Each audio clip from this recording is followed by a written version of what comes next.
"Name your sum," the Duke said, while rain tapped at the small window and the salt smell of the coast crept in under the door. He did not raise his voice. He did not need to. Men who have been obeyed a long while learn to speak quietly when they mean to be heard. Captain Josiah Hale stood by the hearth with one hand on the mantel, the fire low behind the grate because coal cost money and weather did not care whether a family had enough of it. He was a half-pay captain, long put ashore, with one shoulder that turned stiff in wet cold, and a face the sea had planed down to its bare truths. Across from him sat the Duke of Pevensea, broad-shouldered, dry inside his dark coat, his gloves laid neatly beside him, as though this poor room were no different from any chamber in his own great house. There was polished order about him, and something colder still beneath it. He looked like a man who had not asked for kindness in years, and had forgotten how to offer it. He had not come to woo, that was plain at once. He had come to arrange. He said Captain Hale knew his circumstances, and knew also his own. A great estate required continuity, a title required an heir. A man much observed required discretion in his household and peace within it. He had heard Miss Mercy Hale was steady, sensible, and silent where silence was needed. He would settle a handsome fortune on her. He would see her father warm, comfortable, and free of want. He would remove every anxiety a poor house had reason to fear. He said it all with dreadful honesty, as though honesty might sanctify the bargain. And perhaps, in another room, it might have seemed almost generous. But this was the Hales' front parlor at the edge of a wrecking coast, where the wind always had a voice in the chimney and every chair had been kept by use instead of fashion. On a peg by the door hung Mercy's storm cloak, dark with old salt. On the table by the wall lay a coil of rope, still damp from the previous night's watch. Nothing in that room had been ornamental for years. Everything had earned its place. Mercy herself was not there to hear the first part of it. She had gone up to the cliff shelter before dusk, as she always did when the weather shifted and the tide came ugly out of the east. She had done that since she was scarcely more than a girl. Some women learned the turn of lace and household silver. Mercy Hale had learned the turn of current over hidden rock, the cry men make when a rope burns through their hands, the exact moment a lantern at sea means danger and not merely distance. She was plain. Everybody said so by saying kinder things around it. But when a boat struck wrong in black water, it was Mercy they wanted on the headland, Mercy with her eyes narrowed into rain, Mercy with her sleeves rolled and her weight on the rescue lines in the surf. The Duke knew some part of this. He knew enough to think such a woman might accept terms. For 12 years he had lived among people who bowed first and felt afterward. He had bought respect because respect, bought and polished, was easier to manage than affection honestly given. He had paid debts, arranged marriages, quieted scandals, restored chapels, improved roads. Coins, papers, signatures. These were the tools left in his hand. If there had once been softer tools, life had knocked them out of his grasp long ago. So when he found himself needing a wife and an heir, he reached again for the only instrument he trusted. Captain Hale listened until the room went still around them. Then the old sailor lifted his eyes to the Duke's face and said, very calm, "Your Grace, before I answer, you should know one thing. My daughter has spent her life pulling drowning men from cold water. She is plain, yes. She is quiet, yes. But she is not cheap." Outside, above the hiss of rain, the front gate clicked. Mercy had come home from the storm watch sooner than expected. If you enjoy slow, deep stories like this, do subscribe and stay with me, because what Captain Hale said next stopped even the Duke cold. Mercy stood just beyond the door with rain on her lashes and the cold still in her hands when her father finished the sentence. Captain Hale did not thunder. Men like him seldom did. He spoke with that worn steadiness old sailors carry into every weather, and he said, "She needs a good man, your grace, and I do not hear one in what you have offered." The room seemed to draw in on itself after that. Even the fire gave a small, soft crack, as if it too had heard something final. The Duke turned then and saw her properly. She was not what a great house would have called ornamental. Her brown hair had loosened under the wet hood. Her cheeks were wind-marked. One sleeve was dark to the elbow where she had leaned against the cliff rail in rain.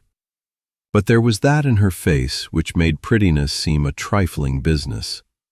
She looked at him as she looked at bad weather and wounded men, straight on, with no appetite for display. He rose at once, because breeding survives many failures of the heart, and bowed. "Miss Hale?" His voice was still composed, though a pulse had begun to beat in his jaw. Mercy set down the horn lantern she carried. It smelled of whale oil and storm. "Your Grace," she said. Nothing more. She would not help him out of the shame of it, and neither would her father.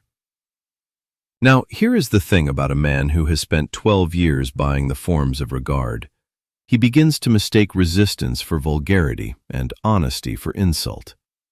The Duke of Pevensea had gone through life with stewards, tenants, lawyers, cousins, and polished visitors, all agreeing, all bending, all making room around his will before he had fully spoken it. He was not cruel in the loud, easy way of fools. He paid punctually. He gave where giving would serve. He never made scenes. But coldness, when it is fed by power, develops a grave and dangerous confidence. It says to itself that if one is sincere enough about one's limitations, one may offer less than love and still expect thanks for the neatness of the wound. So when Captain Hale refused him, the Duke felt first what such men always feel first, not remorse, but astonishment. He looked from father to daughter, from the old navy coat by the hearth to the damp coil of rope on the table, and seemed for a moment a man who had come to the wrong shore and found the tide did not obey his chart. Mercy saw more than he wished her to. She saw that he was angry, yes, but not with the crude anger of a spoiled boy. It ran deeper. He had exposed some inner emptiness with a kind of severe frankness, and now that emptiness had been named back to him. That is a bitter thing. Had he been a warmer man, he might have blustered. Had he been a meaner one, he might have mocked their poverty and gone. Instead, he stood very still, one gloved hand resting on the chair he had just left, and said to Captain Hale, "You think me incapable of goodness." The half-pay captain answered, "I think you have forgotten there is a difference between comfort and care." Mercy's breath caught at that, just slightly. Outside, the rain dragged along the wall in a long hiss, and far off the sea gave one heavy thud against the rocks below the village. The Duke took up his gloves. "I came in honesty," he said. "Then you have had an honest answer," Captain Hale replied. Mercy thought the matter ended there. Any sensible woman would have thought so. A rich man dismissed in a poor room does not usually return except in contempt, if he returns at all. Yet when he stepped past her into the narrow passage, he paused. The lantern light struck one side of his face and left the other in shadow. He looked at her as if trying, too late, to understand what sort of woman had been standing all along at the edge of his bargain. Then his gaze dropped to the rope-burn scar across her wrist, pale against the wet skin, and something unreadable moved in his expression. He went out into the rain without another word. Mercy crossed to the window a moment later, meaning only to be certain he had mounted safely on the slick stones, but he had not ridden off. He stood beside his horse in the black weather, bareheaded now, one hand on the saddle, looking up toward the cliff path that led to the storm-watch shelter. And after a long moment, he turned and started walking toward it. Mercy did not at first mean to follow him.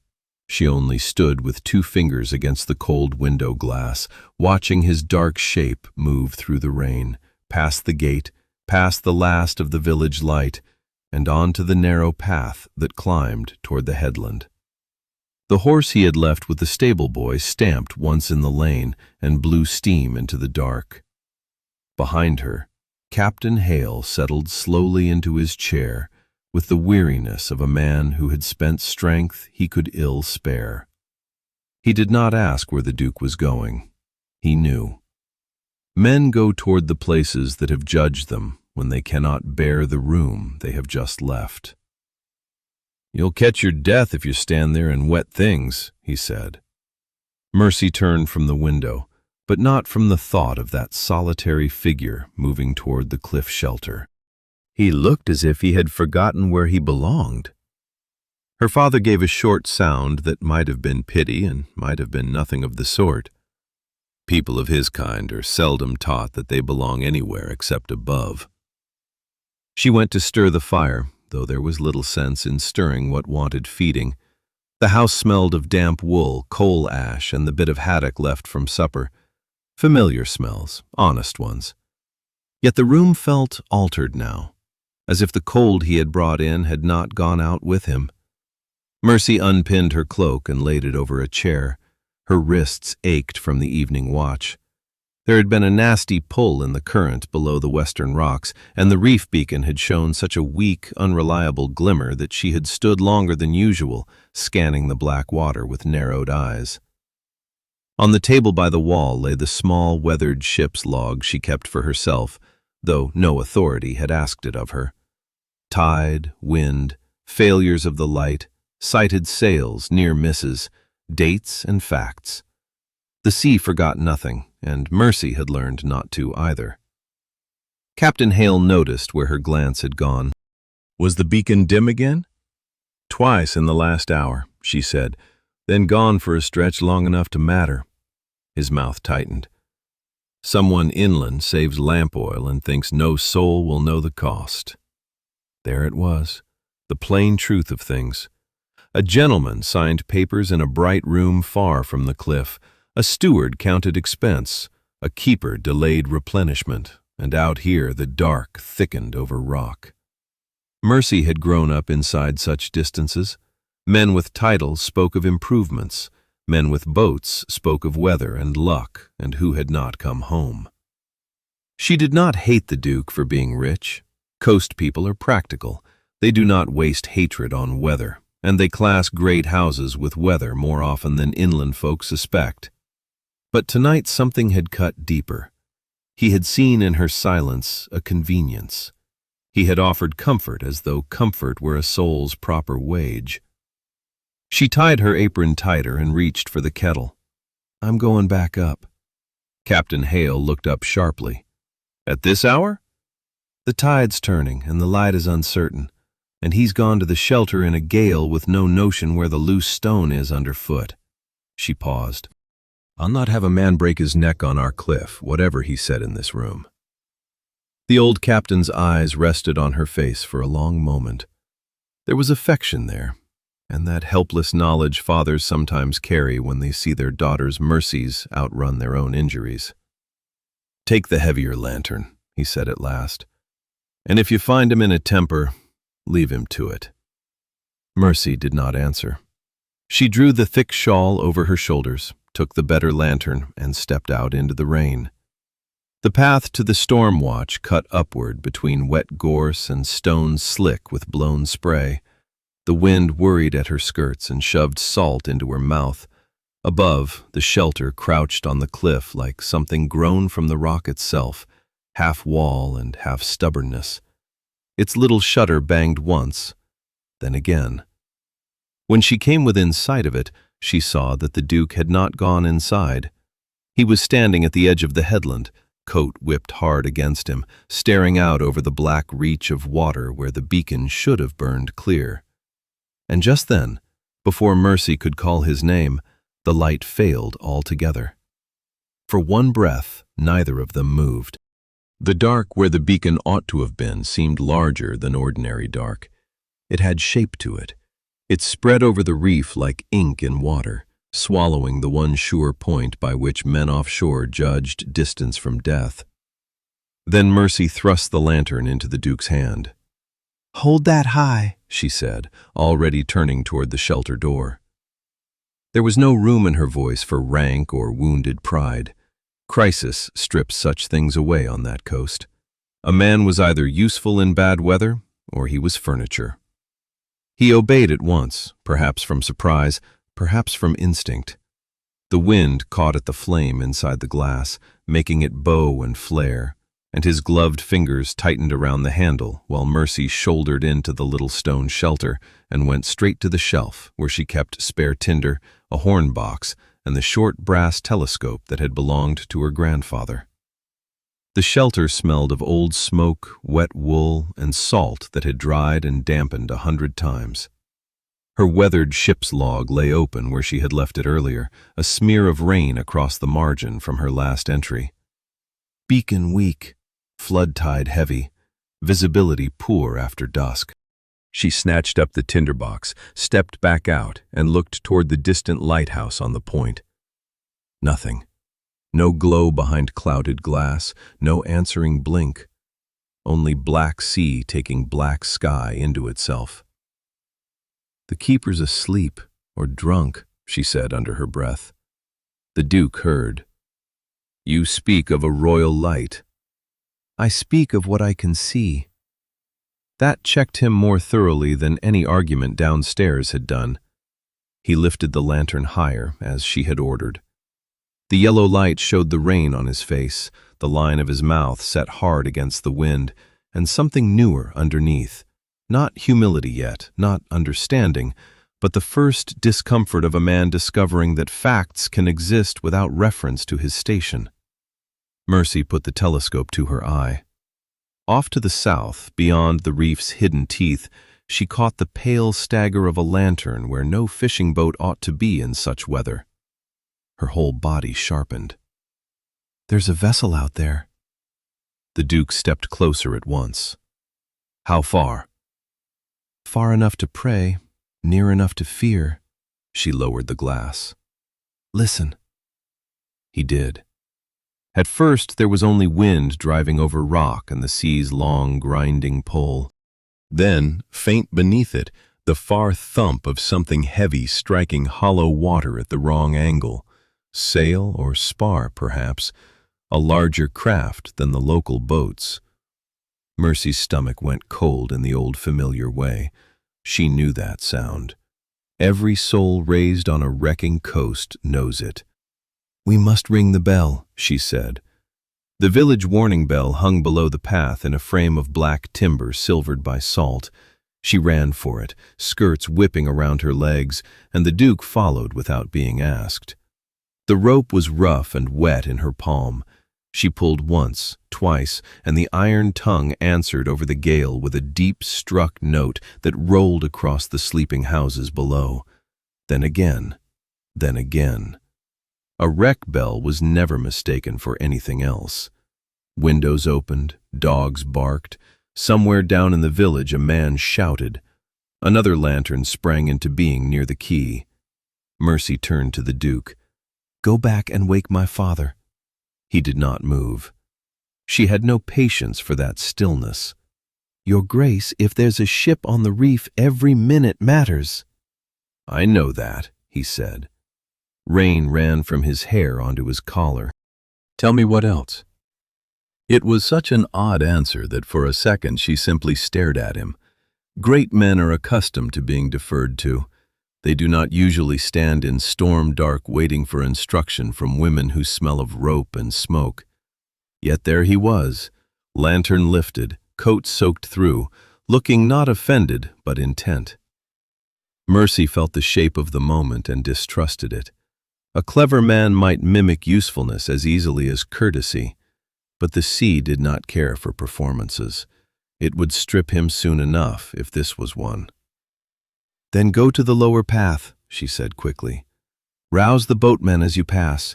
Tell them bring hooks, stretchers, and the rescue lines in the surf. If you meet my father coming up, send him straight here." He gave one short nod and was gone into the rain, moving faster now, slipping once on the shale and catching himself with a hand to the rock. Mercy watched the lantern bob downward through the dark like a falling star. Then she put the telescope to her eye again. This time she saw it clearly, a taller mast than any village craft, and behind it, for one flashing moment, between rain and black water, the pale side of a transport vessel turning broadside toward the reef. She did not need the glass a second time. Once you have grown up beside dangerous water, your body learns certain truths before your mind has finished naming them. The vessel was too heavy in the shoulder, too slow in the turn, too blind in the dark. Mercy could almost feel the reef reaching for it under the black surface. Down below, the bell was already doing its work. Lights sprang up one by one along the village lane, small yellow squares against the storm. Men came out half-dressed, dragging on coats, calling to one another over the wind. From the lower path, a lantern began to climb, then another. Captain Hale, roused and grim, was among the first, his old navy cloak snapped straight back by the gale. Beside him came Ned Prowse, the net-maker, with a boathook over one shoulder, and big Martin Keel carrying a coiled hawser that slapped wet against his thigh. Their boots sent shale skipping down the path. The Duke returned with them. He had done as he was told, and done it quickly. That in itself was new. Rain had flattened his hair to his forehead, and the fine cut of his coat had given up trying to look grand. He no longer resembled a portrait come to life. He looked like a wet man on a bad night. Mercy noticed, with unwilling sharpness, that he had also taken the heavier rope from Martin without ceremony and was carrying it now across both arms, as if rope had weight for him too. He came straight to her. "What is she?" "Transport, I think." Captain Hale heard and swore low through his teeth. "Troops? Or stores, hard to tell in this weather." The old captain took the glass, braced it against the wind, and stared seaward. For a long moment nobody spoke.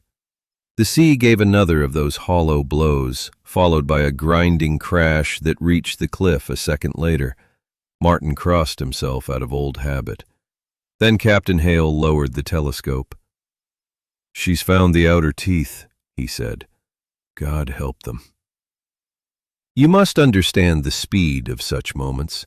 One instant there are guesses, orders, hands fumbling at rope in the dark. The next, the whole shore knows.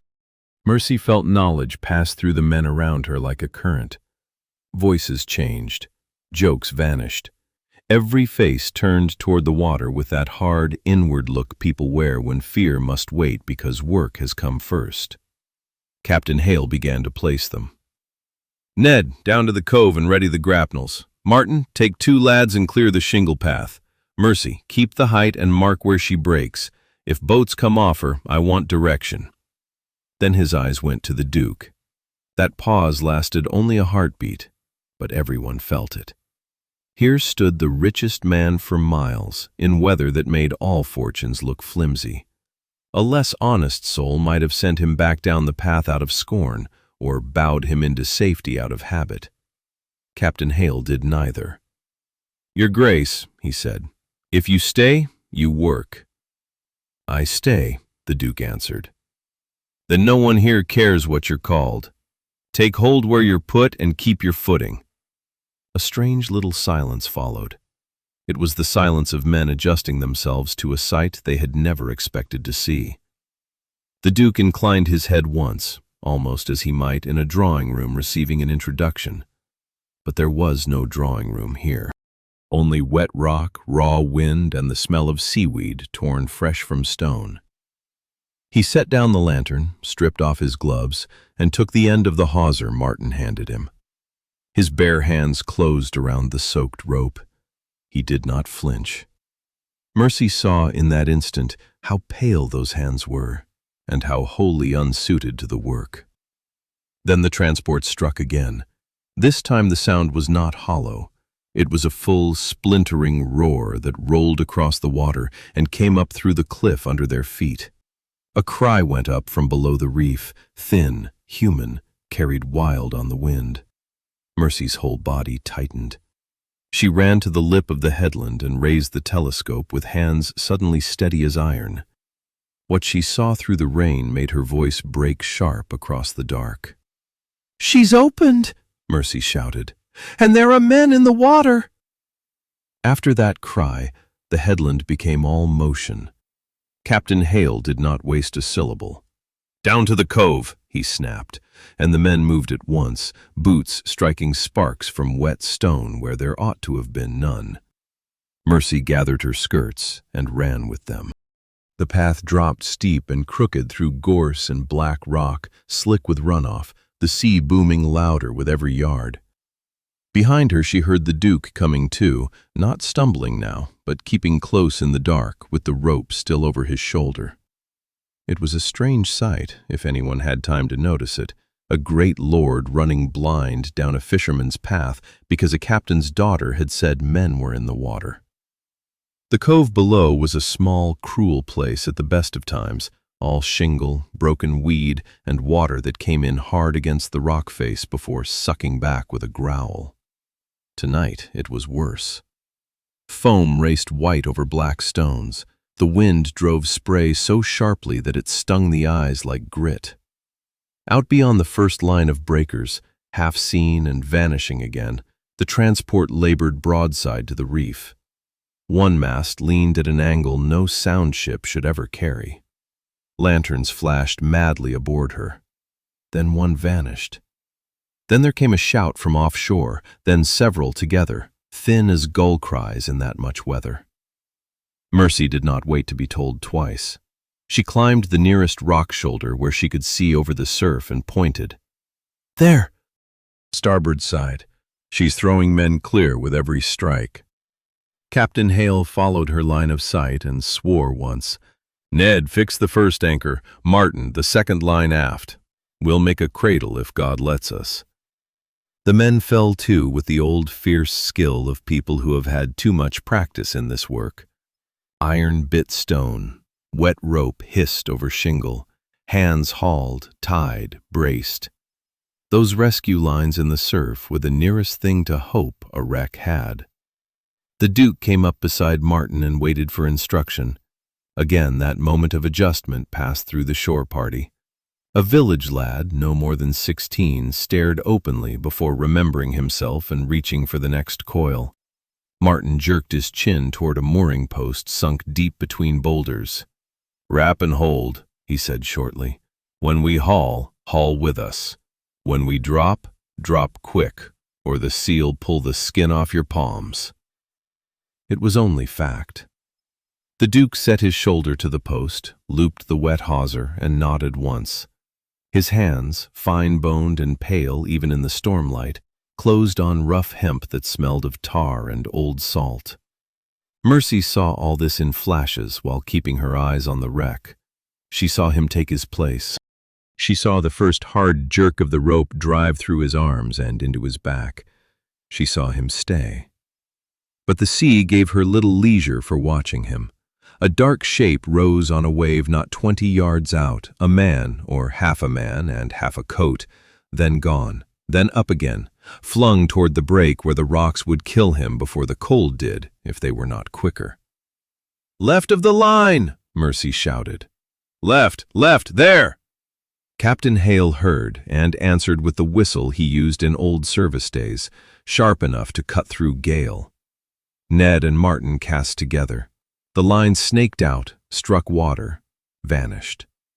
For 1 second it seemed to have missed. Then it went taut. "Haul!" They hauled as one. Rope burned, boots slid, shoulders locked. The Duke's face had changed. Whatever composure had lived there in drawing rooms had no use now. Rain ran down from his brow into eyes narrowed against salt. He hauled with the others and got no privilege from the work. The sea took 3 feet back for every 2 they won. Once a wave broke clear over them all, and Mercy tasted brine so bitter it seemed to scrape her throat raw. Something came in on the line at last. A soldier, by the look of the coat, limp as a sack, one arm twisted in the rope. Mercy was down from the rock before the body hit shingle. She and Captain Hale turned him fast, cleared his mouth, dragged him higher above the wash. He coughed once, weak and ugly, and lived. No one had time to be glad. Out beyond him, near the splitting hole, a boat had broken free from the transport side. Mercy caught the white of terrified faces in it, and counted too many men and too little boat. Then she saw the next wave gathering behind them. Mercy did not think before she moved. She slid down the wet rock, caught Captain Hale by the sleeve, and pointed into the dark. "The cutter's overcrowded. If that sea takes her broadside, she'll roll." Her father had already seen enough to know she was right. The little boat had broken free in panic from the transport, which is one of the oldest follies at sea. Men fear the ship under them and trust the smaller thing because it feels nearer, though small things drown quicker. Captain Hale's voice cut through the gale.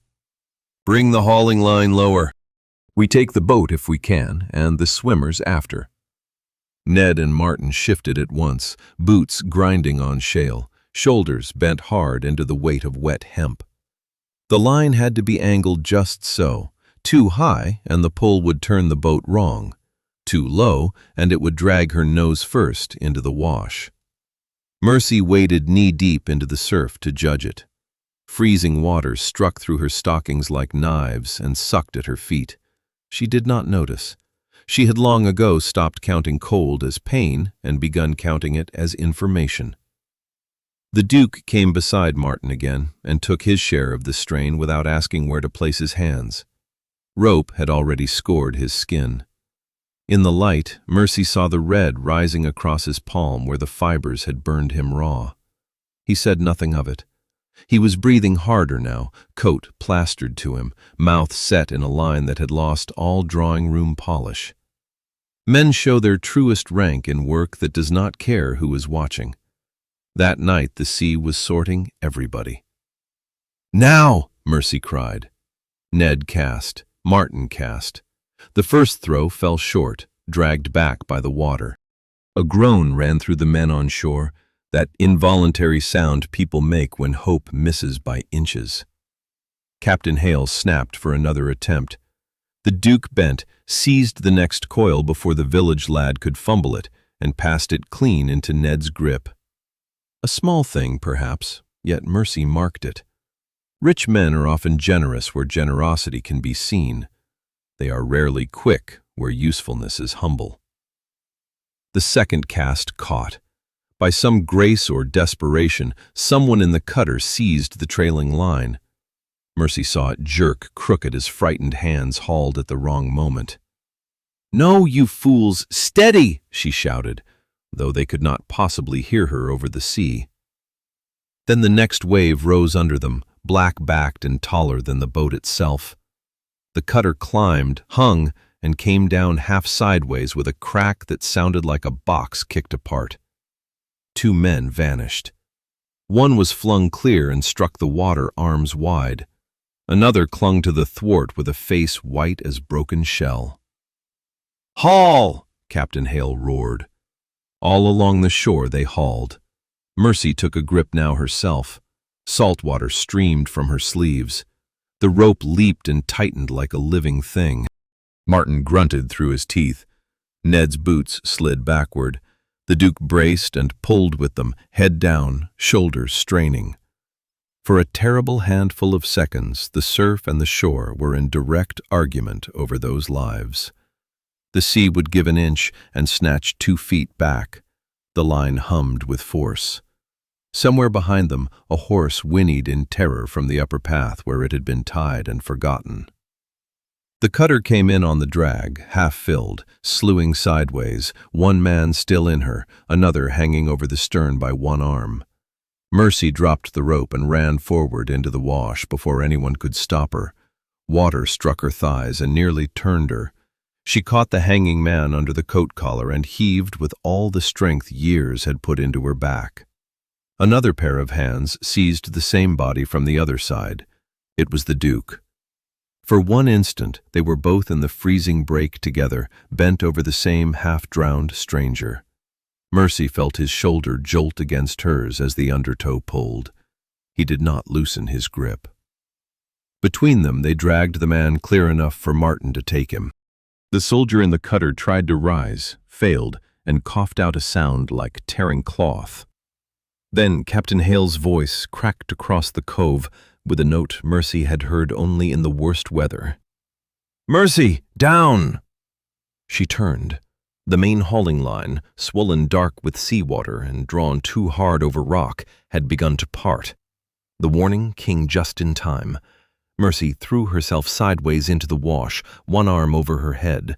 The line went with a sound she would remember long after the storm was done, a deep, strained hum, then a hard report like a musket shot.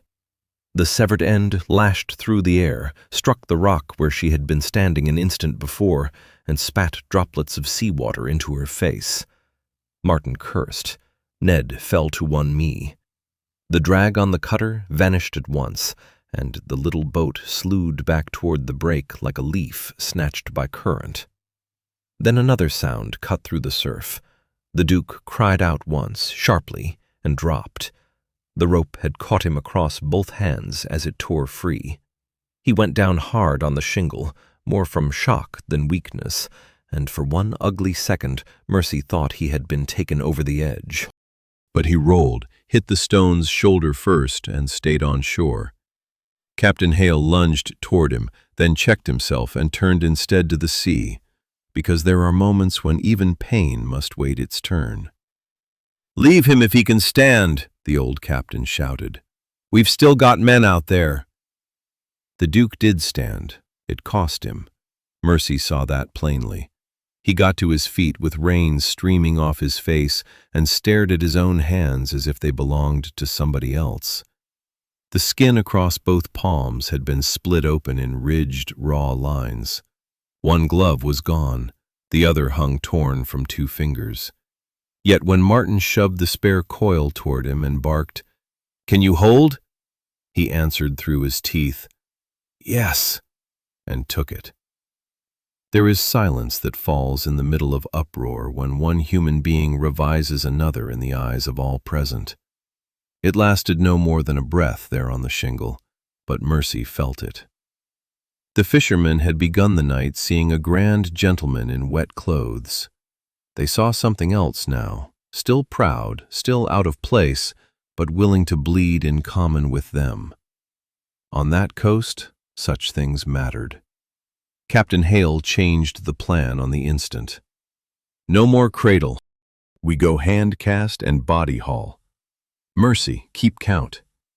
Ned, new anchor to the left spur. Martin, lower and faster."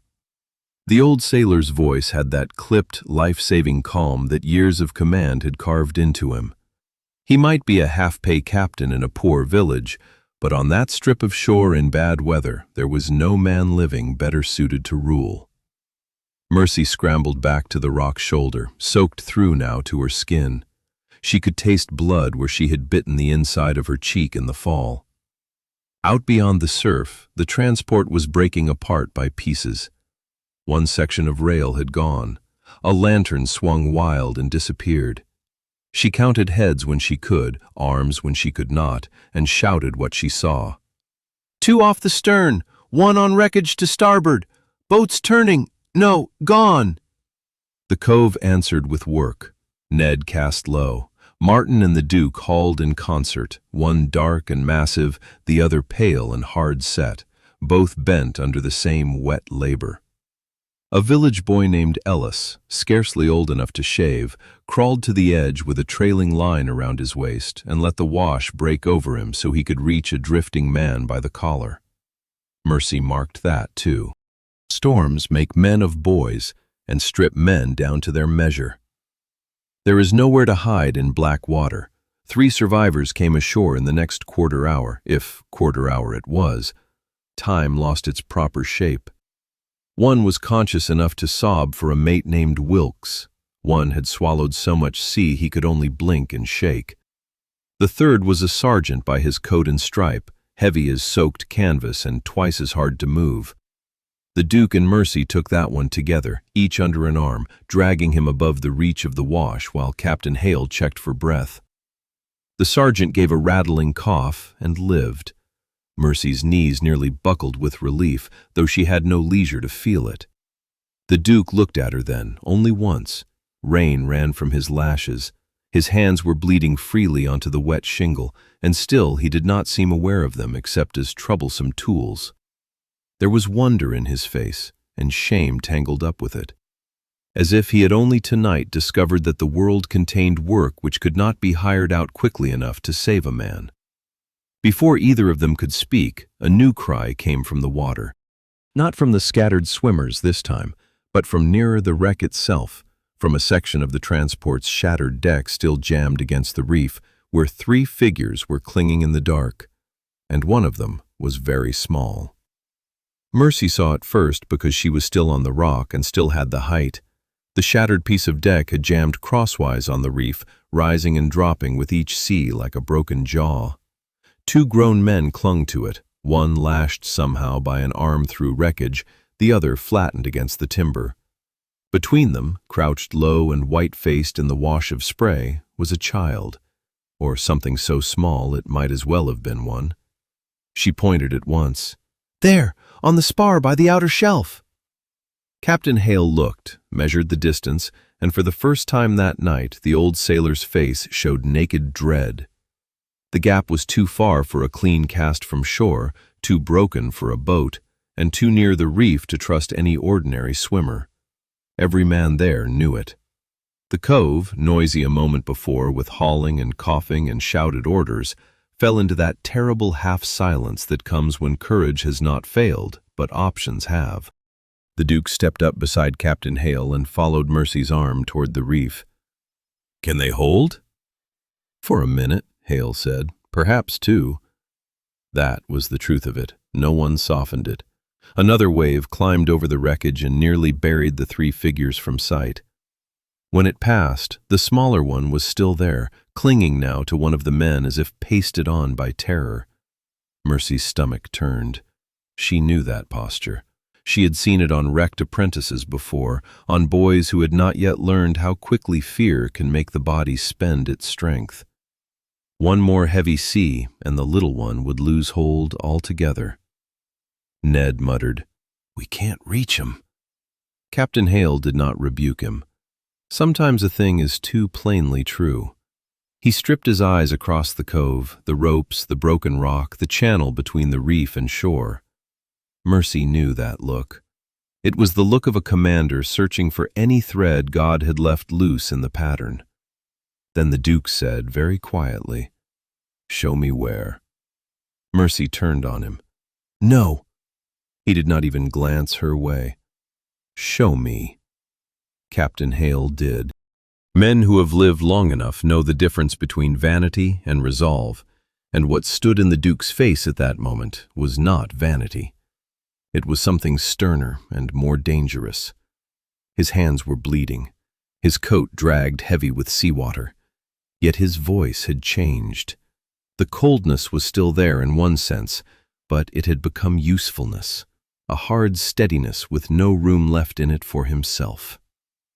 Hale said, "The shelf runs out from the left spur. There's a cut where the reef drops. If a line reaches the spar, a man might go part way and brace there." He paused, then added with brutal fairness, "A local man might." The Duke bent and took up the lighter line. Mercy caught his sleeve. "You don't know the footing. You'll be swept before you're 10 yards out." At that, he finally met her eyes. Rain was running down his face in rivulets. There was sea foam dried white at his collar. "Then tell me where to put my feet." It was the first time he had asked her for anything that was not wrapped in money, power, or arrangement. Asked plainly. Asked because a life depended on it. Mercy felt that more sharply than she wished to. The sea was roaring. Men were waiting.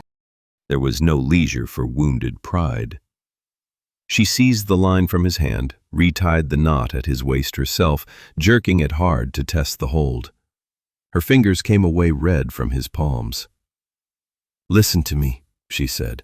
"You keep left of the pale rock till the wash hits your thigh. Then angle in. There's a shelf under you, but it breaks sudden. If I shout drop, you drop. If I shout back, you come back, whether you've reached them or no. Do you understand?" "Yes." "You do not take the child first if either man is free enough to pass him. You take whoever can move fastest." "Yes." She looked at him one heartbeat longer, as if by force she might put the map of the reef into his bones. Then Captain Hale came forward and cinched the line once more around the Duke's middle. Martin and Ned took position to hold the slack. No one spoke, no one joked. The small figure on the reef vanished again behind a bursting wall of white water. When the spray cleared, that child was no longer crouching. He was hanging by one arm. That sight settled the matter. Mercy felt it in the men around her before anyone spoke. There are arguments on shore in ordinary time, about risk, about seamanship, about whose judgment to trust. In extremity, argument ends. A child hanging over dark water has a way of reducing every soul present to the same single thought. Captain Hale lifted his hand once, sharp and final. "Hold the line true," he said. "If he goes, you haul by my word, not before. Too soon and you'll drag him off the shelf. Too late, and the sea will do it for you." The Duke gave no answer. He had already begun. He moved left along the rock spur exactly as Mercy had told him, one careful foot finding purchase after another where the stone vanished under racing water. The line at his waist streamed behind him, alive in the surf. Martin and Ned braced themselves low, hands locked on the rope despite cold and fatigue. Mercy stood a little above them on the shoulder of the cove, every nerve bent toward the man in the water. She had tied that knot. She had given those directions. She knew the shelf, knew where it sloped treacherous and where a heel could wedge. Knowing did not make watching easier. It made it worse. The first breaker struck him at the thigh and nearly turned him.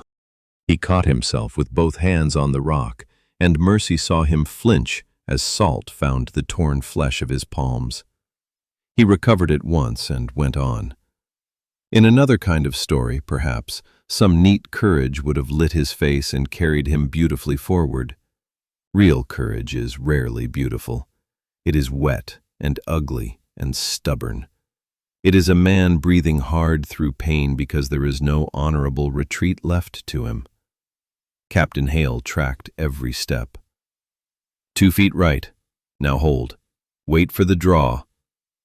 The old sailor's voice had grown low, more dangerous for being low.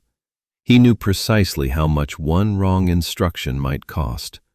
Mercy, listening, heard in it the command he must once have carried on other coasts and other nights, before wounds and neglect and half-pay had left him to this village. The Duke heard it too, and obeyed. Another wave passed. The water fell back, sucking at stone. He advanced 3 quick paces into the opening it left.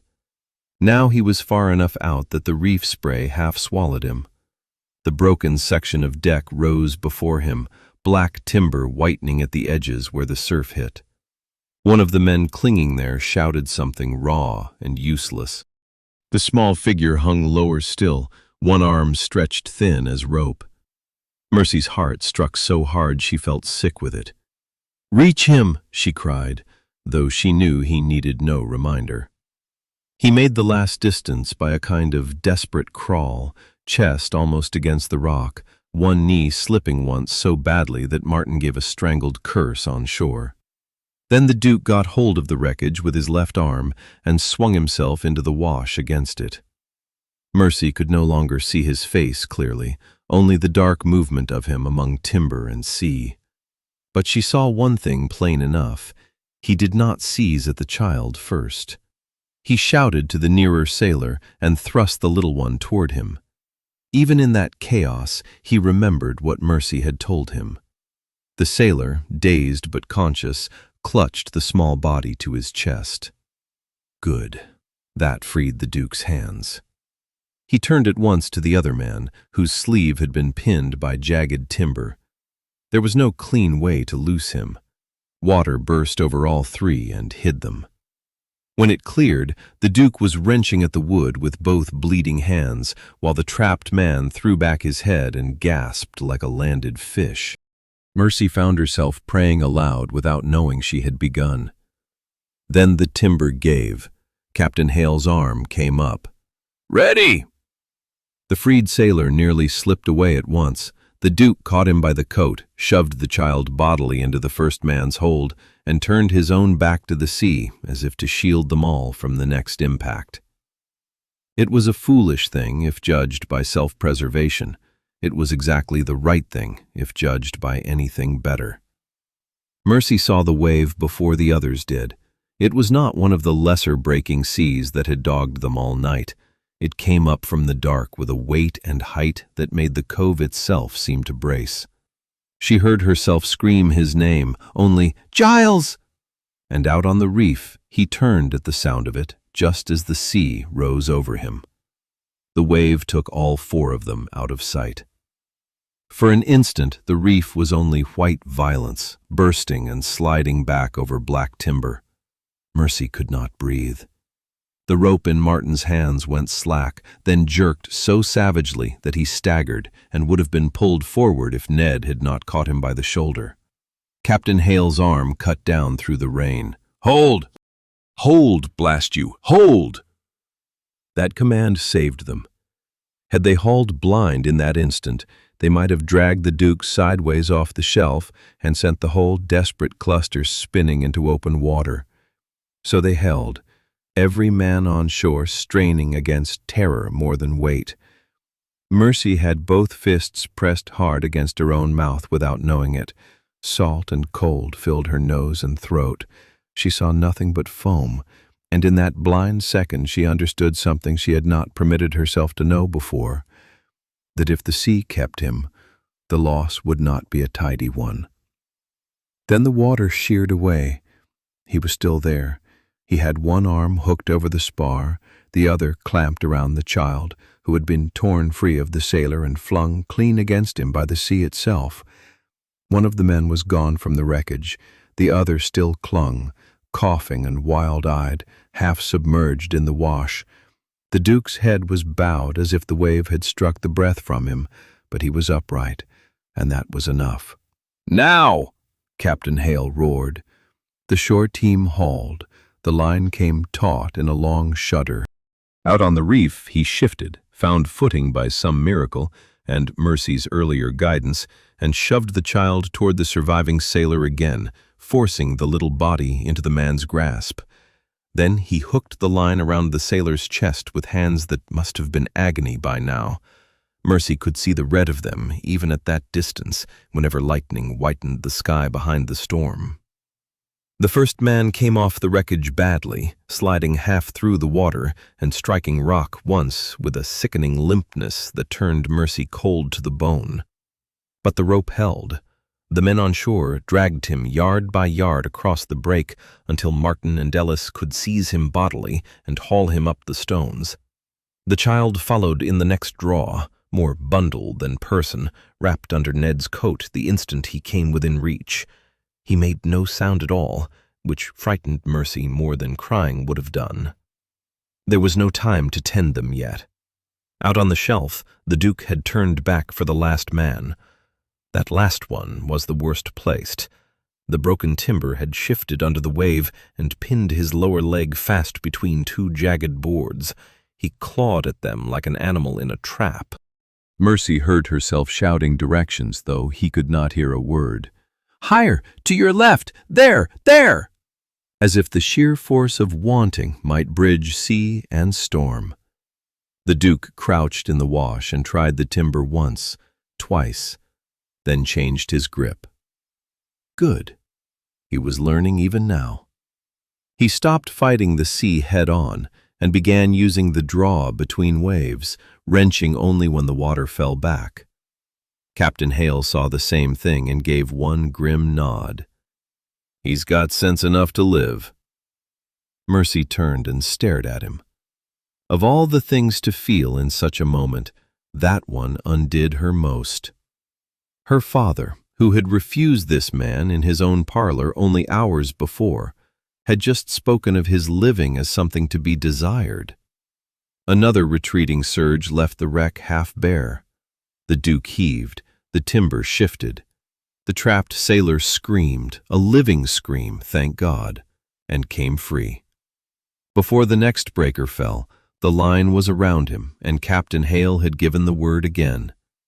Shore hauled, sea fought. The last man came away. But the Duke did not. Mercy saw why first. In freeing the sailor, he had lost the better footing on the shelf. The next wave hit before he could reset himself. He went down to one knee, vanished to the waist in white water, and when it cleared, he was farther out, hanging by the line now rather than standing on the rock. Martin swore horribly. Ned dug his heels in. Captain Hale's face changed. Sometimes an old sailor can read the sea the way another man reads scripture, and what Josiah Hale read in that instant was bad enough to pale him beneath rain and lantern light. "The shelf is gone," he said. And out there, with the last survivor tearing shoreward on the line and the surf deepening under him, the Duke of Pevensea lifted his head toward Mercy as though he heard it too. The old captain's words changed the whole shape of the danger. A man standing on a hidden shelf can be guided, steadied, brought home by skill and patience. A man hanging free in surf belongs to the sea, unless somebody is quicker than the sea's claim. Mercy knew it. Martin knew it. Ned knew it. And out there, with black water dragging at him and the last rescued sailor still jerking shoreward on the line, the Duke knew it too. Captain Hale did not shout at once. He watched the pull of the rope, the angle of the current, the timing of the break. He was measuring seconds against a life, and there is no arithmetic so hard. "Take the sailor in first," he said, low and firm. "If we foul the line now, we lose them both." Mercy flinched as if struck. It sounded cruel, and yet it was seamanship of the truest kind. The last survivor was half unconscious and being dragged broadside. If the line tangled on him, Giles would be done for before any man could cut or clear it. So they hauled the sailor clear. Mercy herself fell to her knees in the wash to seize that man's collar the moment he came within reach. He was dead weight with cold, one boot gone, face gray under the lantern light. She dragged him high enough for Ellis to take him, then spun back toward the water at once. No breath left for pity. No room for anything but the next thing.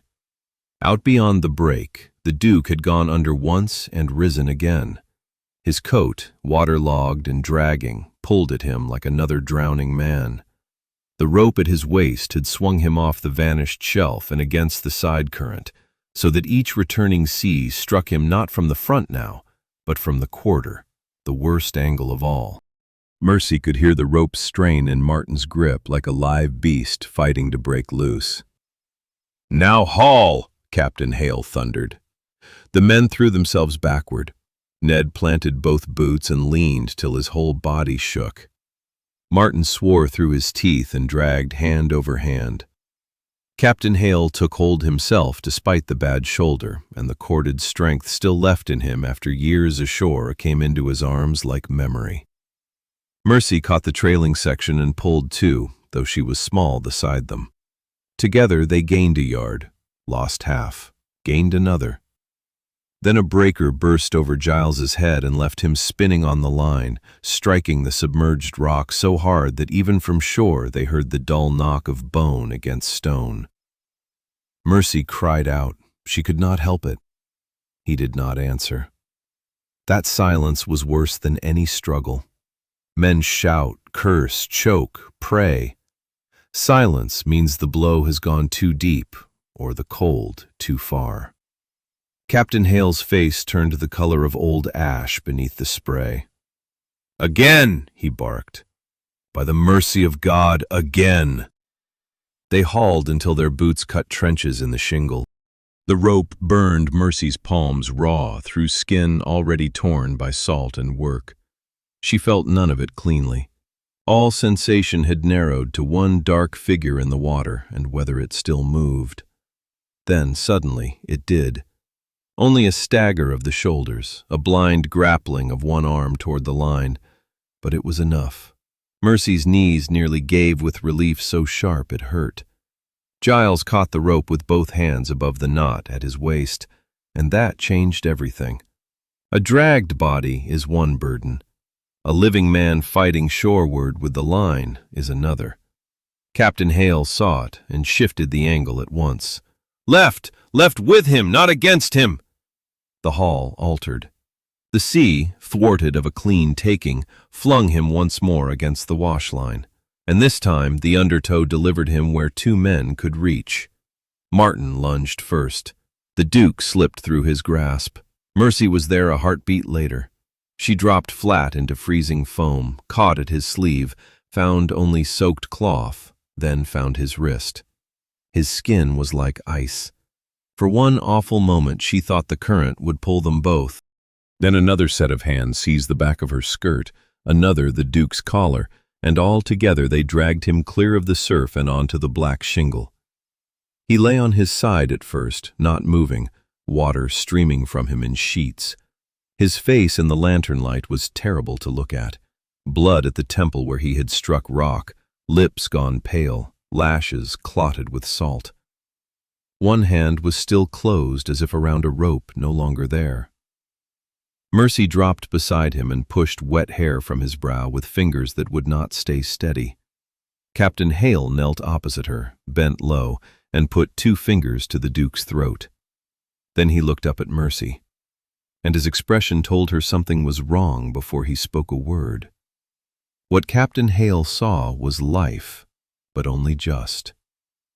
"He's there," the old sailor said, and Mercy's own heart lurched back into motion so violently it made her dizzy.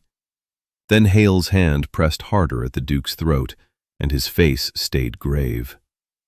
"Faint as a thread. He's half drowned and struck his head. Get that wet coat off him, now." Everything after that moved with the rough speed of practiced Mercy. Martin and Ned lifted him clear of the wash. Mercy went at the soaked coat buttons with fingers stiff from cold and anger and fear all mixed together, so that twice she fumbled and once she tore the cloth outright. She did not care. Seawater ran from him in streams onto the shingle. His shirt beneath was clinging, icy, and marked at the shoulder with a dark, spreading bruise where the rock had taken him. The torn hands were worse up close. Rope had opened both palms almost to the heel. Captain Hale tipped his head, cleared water from his mouth, and ordered Ellis to bring the blanket from the cart. "Rub his arms, keep him from sinking deeper. Mercy, stay with him." She stayed.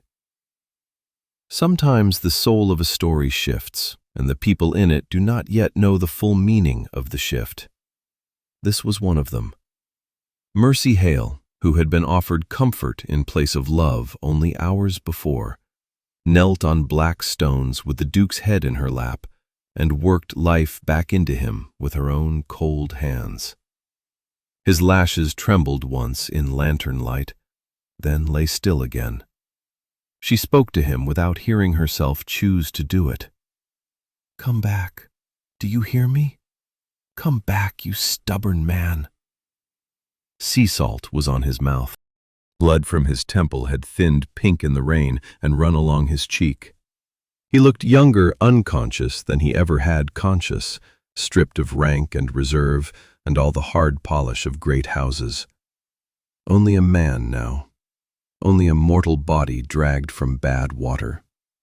Around them the rescue had not ended. The child from the reef, wrapped deep in Ned's coat, proved to be no child after all, but a ship's boy, perhaps 13, no more, with a narrow chest and hands rubbed raw from clinging wood. He lived. One of the soldiers lived. Another did not, and was laid aside under canvas farther up the shingle, where the rain tapped quietly on the covering, as though the weather itself had lowered its voice. More men were still being searched for between waves and wreckage. The transport, broken nearly in two, groaned against the reef like something dying large and unwillingly. At last the Duke coughed. It was a poor, tearing sound, but Mercy had never heard anything sweeter. Water came with it, then breath, ragged and shallow. His eyes opened a little and saw nothing. Closed. Opened again. This time they found her face above him, rain behind her, lantern light to one side, the whole world narrowed to that one human witness. Confusion passed through them first, then pain, then something else. Something unguarded enough to make Mercy look away for a second, though she did not know why. "Easy," Captain Hale said, not unkindly. "Lie still if you can." The Duke tried to speak and failed. Tried again. "The boy." "Alive," Mercy answered at once, his eyes shut with visible relief. It altered her more than she wished to admit. Men reveal themselves most plainly in the first question they ask on returning from the edge.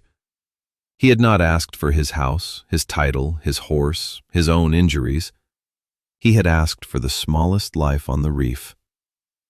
By then dawn was beginning somewhere behind the clouds, though no color yet touched the sea. The black had only gone to iron gray. In that flat, bitter light, more wreckage showed itself between the rocks, planks, a shattered chest, a spar, one floating cap, and then something square and dark knocking against the stones inside the cove. Ellis waded out to snatch it before the next wash took it. He brought it in under one arm, coughing from cold. "It's a case, Captain." Captain Hale glanced over while binding the Duke's hands in strips torn from an old sailcloth. "Leave it." But the boy had already set it down near the lantern. The leather was split, the brass corners dented, and on the side, through brine and scraping, one seal still showed clear enough to read. Pevensea. Mercy saw at the same moment her father did, and on the Duke's white, exhausted face, something colder than seawater came awake. The change in him was so slight that another person might have missed it. He was exhausted, half senseless, shivering under a rough blanket on a wrecking shore at dawn. Yet when his gaze fixed on that battered case, something in his face drew tight with recognition and dread so clear that Mercy felt it before she understood it. Captain Hale followed his look. "You know it." The Duke pushed himself up too quickly, failed, and caught at the blanket with one torn hand. Pain crossed his mouth like a blade. "Bring it here." It was not a grand command. There was no hauteur left in it. If anything, it sounded worse than command. It sounded like a man hearing the bolt slide on a door he had long feared might open one day. Ella set the case down beside him and backed away. The leather was swollen from seawater, the brass clasp bent. On one side, under the scraped-away grime, the seal was unmistakable. The mark of Pevensea had no business washing ashore with a wreck unless the wreck had business with Pevensea first. Mercy watched him try the clasp with numb fingers. It would not give. Captain Hale took out his knife, wedged the point into the split leather, and forced it. The lid sprang unevenly. Inside were papers, not all destroyed by water because the inner packet had been wrapped in waxed cloth. A narrow ledger book, several folded notices tied with red tape now turned black by wet, one official-looking schedule with columns ruled in blue. The Duke saw the schedule first, and Mercy saw him go still. He did not touch it at once. Men sometimes tell the truth in that small hesitation before their hand meets the evidence. Mercy had seen it at cottages and sickbeds, and once in a magistrate's yard when a fisherman knew a drowned man's cap before admitting the body was his brother's. Recognition has a pause in it. This had that pause. Then Giles took up the packet, broke the soaked tie, and looked. Rain drifted more lightly now. The worst of the gale had gone inland. The sea still struck hard on the outer rocks, but the cove had entered that gray, bitter interval after catastrophe when the work continues under a sky too tired to keep shouting. Around them, survivors were being lifted toward the village. One of the dead had been joined by another. The ship's boy slept at last, curled small under borrowed wool. Yet at the center of Mercy's attention there was only this wet sheaf of paper in the Duke's shaking hands. Captain Hale said, very quiet, "Well?" Giles swallowed. His throat moved once. "Transport victualling, stores, pension disbursement, lamp oil allocation." He stopped. He turned one page, then another. The blood had gone from his face more thoroughly than the sea had taken it. "God!" Mercy knelt a little closer without meaning to. The paper smelled of salt, wax, and old ink. She could see lines now, blurred but readable in places. Supply notices, coastal accounts, a route memorandum. Then, on the narrow ledger, a heading repeated twice with dates beside it and initials in the margin. Reef Light, North Reach, deferred. Deferred again. Captain Hale's expression changed first to certainty, then to anger so cold it was almost a form of pity. "There it is." The Duke looked up at him as if from a great distance. "I never saw these." "No," said the old captain. "You only signed the world that made them possible." The words landed. Mercy heard them land. Giles did too. She saw it in the way his injured hands closed involuntarily on the wet pages, creasing them. For a moment she thought he might defend himself. Great men, when cornered by the consequences of their own absence, often reach for language before truth. Steward, oversight, miscommunication. She had heard all the lesser forms of that excuse in village life. But he did not speak any of them. Instead, he looked past Captain Hale toward the headland where the reef beacon, which should have burned clear through the night, now stood dim against the whitening sky. Mercy understood then what the packet meant, though not yet the full size of it. The transport had not simply been unlucky. The dark had been helped. Somebody had counted oil and delays and signatures more carefully than men's lives. And the seal on the case tied that counting back, however indirectly, to the man she had dragged from the surf. One of the rescued soldiers, propped against Martin's shoulder a few yards away, lifted his head and stared blearily toward the open case. "That chest," he muttered through chattering teeth, "came from the purser's cabin. Meant for the inquiry if we made harbor." Captain Hale turned sharply. "What inquiry?" The soldier coughed seawater onto the stones and blinked at them all in confusion. "Trinity House," he said. "About the light." For a few seconds after that, nobody spoke.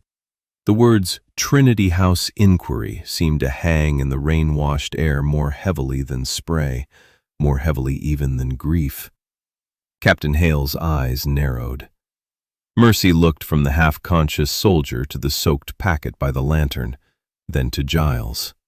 He had gone very still again, but this was a different stillness from exhaustion. It had the quality of a blow received inwardly. His blanket had slipped from one shoulder. Water still dripped from his hair onto the shingle. Yet he seemed hardly to feel cold now. Some colder thing had taken hold. Captain Hale was the first to break the silence. "What inquiry?" he asked again, but more carefully this time. The soldier swallowed and winced. He was a broad man, though the sea had shrunk him to something humanly fragile.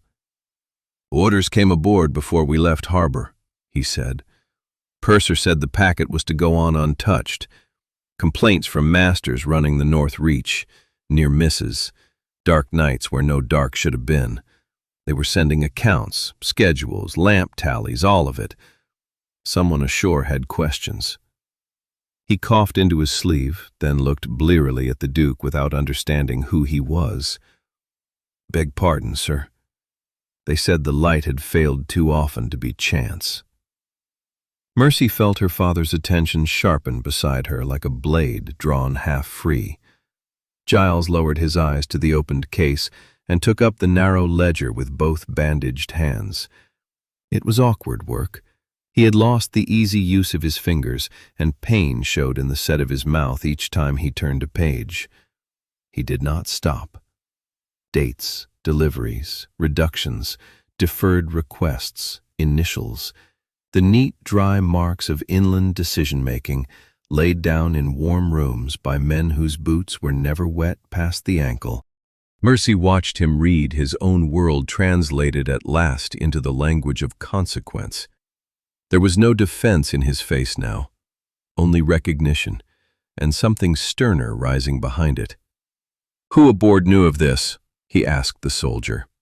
"Purser, master, lieutenant escorting the pension list, I think, maybe the clerk." The man shivered hard enough to shake his answer loose in pieces. "They said if the papers reached the commissioners, somebody with rank would be made to answer." At that, Captain Hale gave a short, bitter breath. Somebody with rank should. Mercy might once have feared that the Duke would retreat into himself at such a sentence, or into the old armor of station. Instead, he looked straight at Captain Hale and said, low and level, "Yes." It was a small word, a plain one, yet Mercy heard in it the beginning of a very costly thing. Around them, the shore kept on with its harsh duties.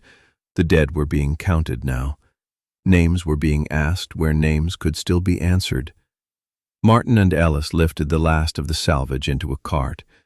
Ned, with surprising gentleness from such a large man, carried the ship's boy up the path toward warmth. The rain had thinned to a salt mist.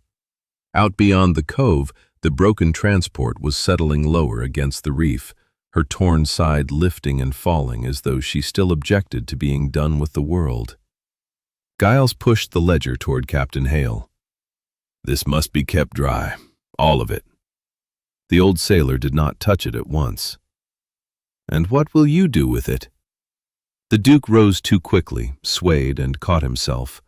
Mercy stood instinctively, one hand half lifted toward him before she could stop it. He saw the movement. So did she. Neither spoke of it. He drew the blanket close around his shoulders, then looked from Captain Hale to the cove, to the wreck, to the path leading inland, as if the whole measure of his life had suddenly altered its bearings. "I will not bury it," he said. That answer landed differently on every person who heard it. On Mercy, it landed like the first crack in river ice at thaw. On Captain Hale, it landed with caution and a grim sort of respect. On Giles himself, it seemed to land as sentence. Then Ellis came running back down the path, breathless and white-faced beneath the rain.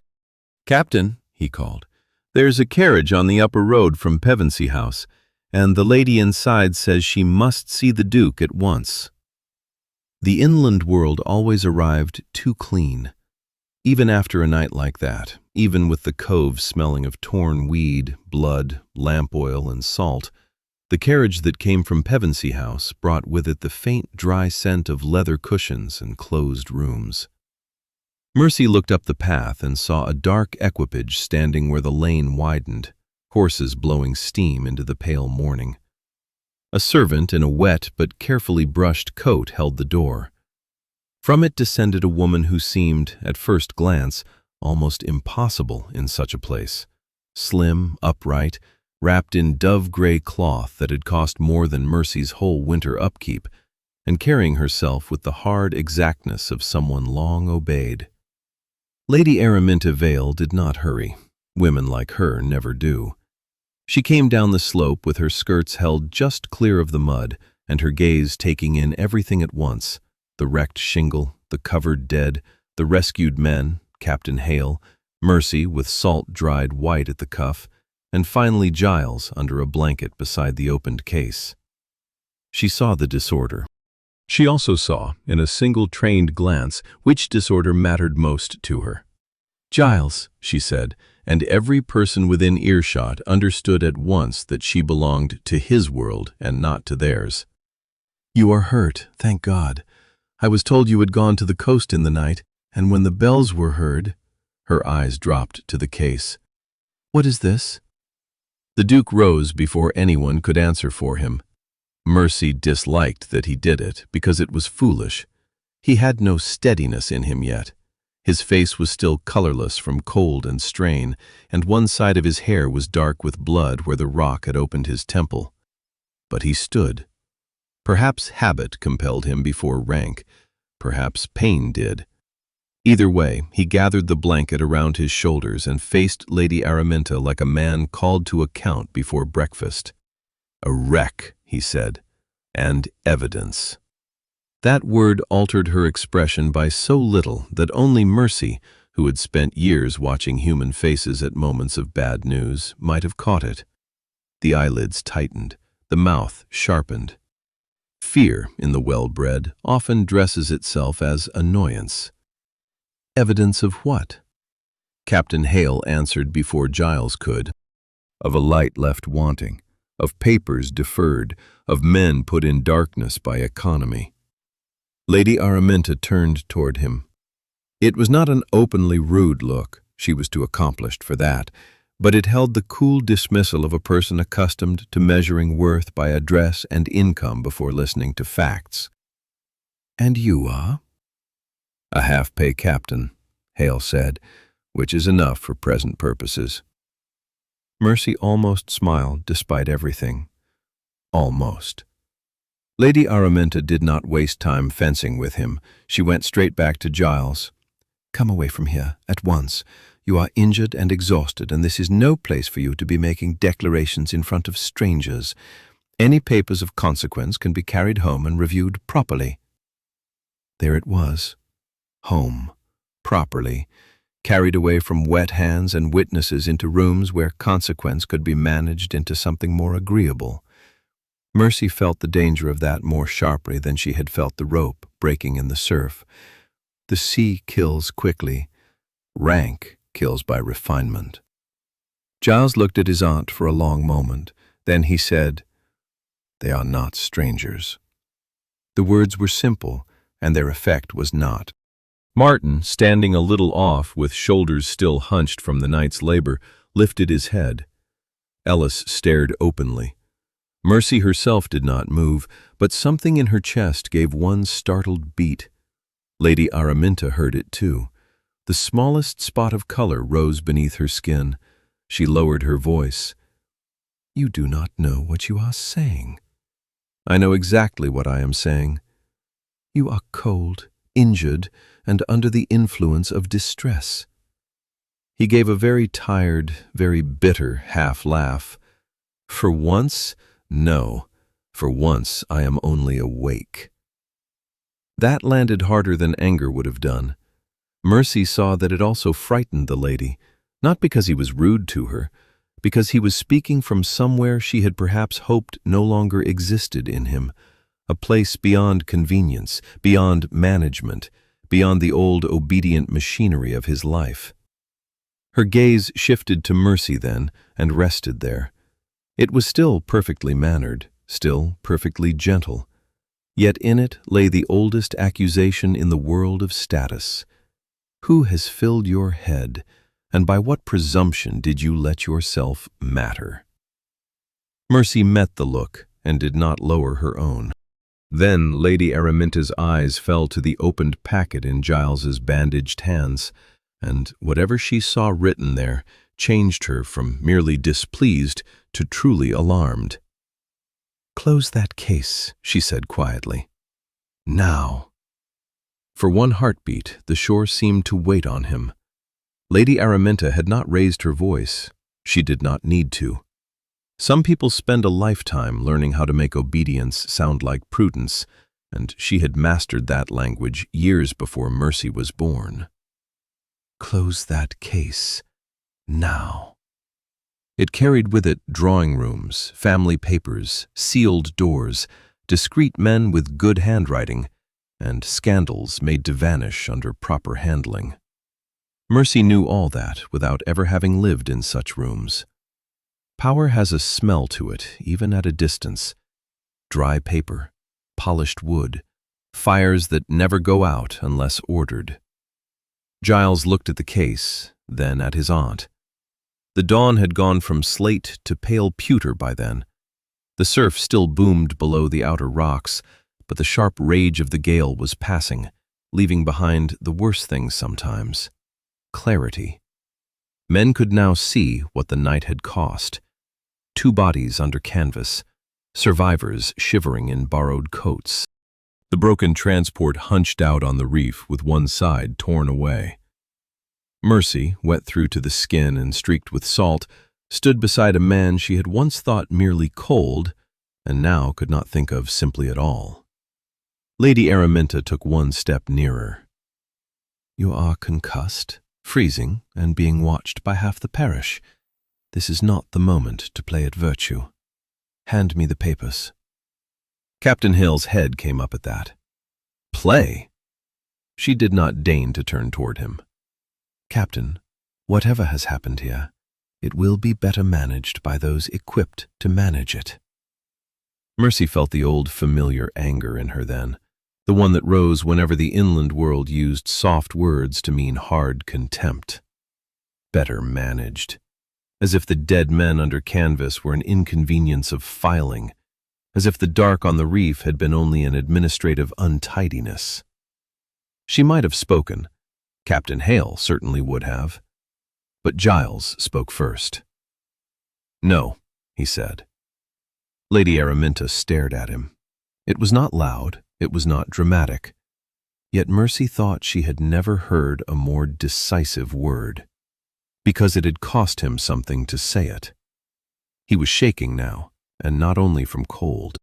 His hands, wrapped in torn sailcloth, held the edge of the open case as though holding a line under strain. His aunt changed tactics at once. "Listen to me carefully.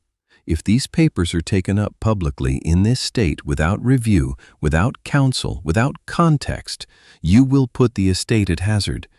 There will be questions in town, questions in the newspapers, questions from the commissioners that will not stop where you suppose they will stop. Stewards will speak. Clerks will protect themselves. Every enemy your name has ever gathered will smell blood. Is that what you want?" He met her gaze. "No." She softened visibly, sensing ground. "Then come home."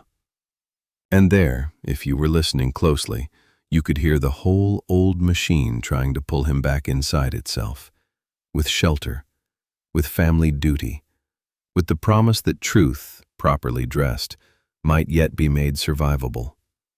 Mercy understood why such offers work. Tired people long for rooms. Shamed people long for privacy. Great houses are built as much for concealment as for comfort. But Giles had spent the night in rescue lines in the surf, and some men, once dragged through real weather, cannot go back unchanged into upholstered falsehood. He looked down at the ledger in his hands. Water had blurred some figures, but not the entries that mattered. Deferred, reduced, deferred again. Then he lifted his eyes to Captain Hale. "Have you still got your record?" The older man frowned. "My record?" "Mercy's notes," Giles said. "The storm watch. Every night the beacon failed, every vessel sighted, every near miss." Mercy felt as if the ground beneath the cove shifted by an inch. "My log?" He turned to her then, and there was no rank left in his face, only weariness, pain, and a terrible plainness.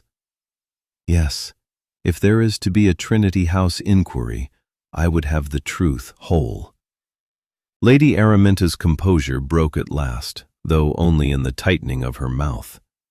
"You cannot mean to drag that girl's scribblings into an official proceeding." Mercy went very still. Captain Hale answered with dangerous softness. That girl has kept a truer watch on your coast than any steward your house ever paid. Giles did not take his eyes off Mercy. Will you bring it? She thought of the little weathered ship's log on the table at home. Tide, wind, failed light, dark nights counted by hand while richer people slept inland. She thought of the men under canvas. She thought of the first offer in her father's parlor, all money and no heart. Then of the same man, bloodied and half-drowned, asking now for the one thing money could not purchase from her: witness. Before she could answer, Lady Araminta said sharply, "If that book exists, it will never leave this village." And this time, when Mercy looked at her, she understood that the danger had only just begun. The threat did not sound like a threat. That was what made it dangerous. Lady Araminta's voice remained low, almost kind, the way winter light can look gentle while it is freezing the pond solid. "You do not understand the uses to which such a thing might be put," she said, her eyes still on Mercy and not on the Duke. "A private notebook in an untrained hand, dates unverified, observations emotional rather than official. Once exposed, it would not be read as witness, it would be read as grievance. And grievance, Miss Hale, has a way of harming the poor much more efficiently than the rich." Mercy heard the edge in that at once. It was not only the book Lady Araminta meant, it was the house, the captain, the village. A great lady did not have to say ruin aloud for ruin to stand in the air between them. Behind Mercy, Captain Hale shifted just slightly. She knew that shift, knew the old anger in it, leashed by discipline. He would not have his daughter bullied on his own shore by a woman who had never once hauled breath back into a drowning man. Before he could answer, Giles did. "You will not speak to Miss Hale as though she were a servant to be corrected." His voice was quiet, but something in it had altered since the night before. Mercy heard it. So did Lady Araminta. This was not the polished indifference she had expected to manage. It was not even the cold control she had spent years navigating. It was, oddly enough, simpler. And because it was simpler, it was harder to move. She turned to him with that same measured patience one might use on a feverish child. "My dear boy, I am trying to protect you." "And yourself," Captain Hale said. That landed. Her head turned, slow and precise, toward Captain Hale. "Take care." He met her stare without blinking. "I have spent my life taking care. Of crews, of charts, of weather, of my girl. It is one of the few things I am particularly good at." Mercy nearly smiled again, but the moment was too taut for it. Giles was looking at his aunt as a man looks at a lock whose mechanism he has suddenly understood. "Did you know?" he asked. Lady Araminta did not answer at once. A gull cried somewhere above the cove. One of the horses on the upper road stamped and shook its harness. The sea, having done its violence, kept grinding the shingle as if it had all the time in the world. At last she said, "I knew there were complaints.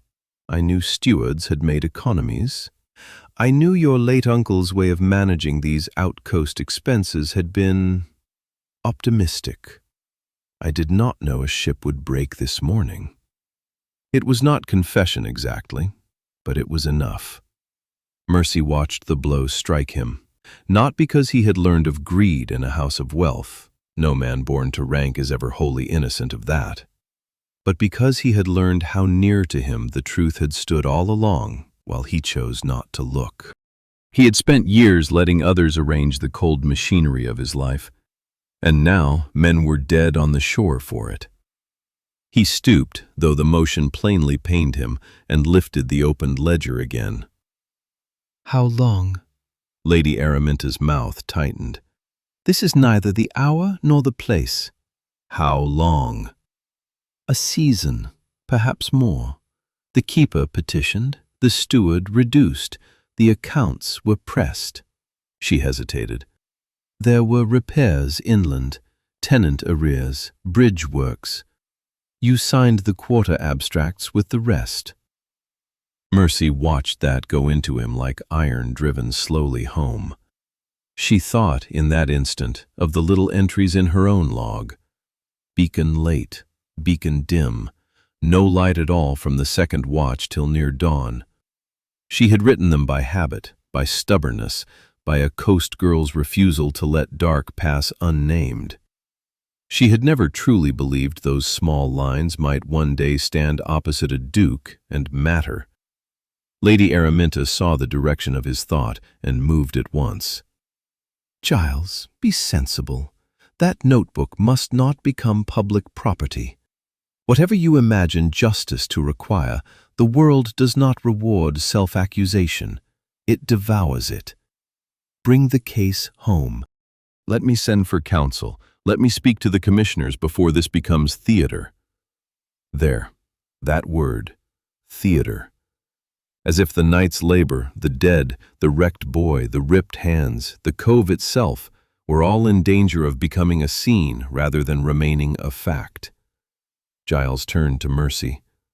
Is the log at your house? She answered plainly. On the table by the window.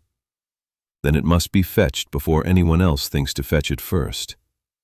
Captain Hale straightened at that. You think someone will? Lady Araminta said nothing. She did not need to.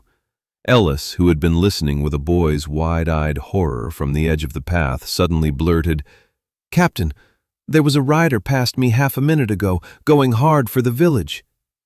Everything happened at once after that. Captain Hale swore under his breath and started for the path. Mercy was faster. She had the advantage of lighter feet, of knowing every cut and turn of the village lanes, and of not having spent the night half drowned.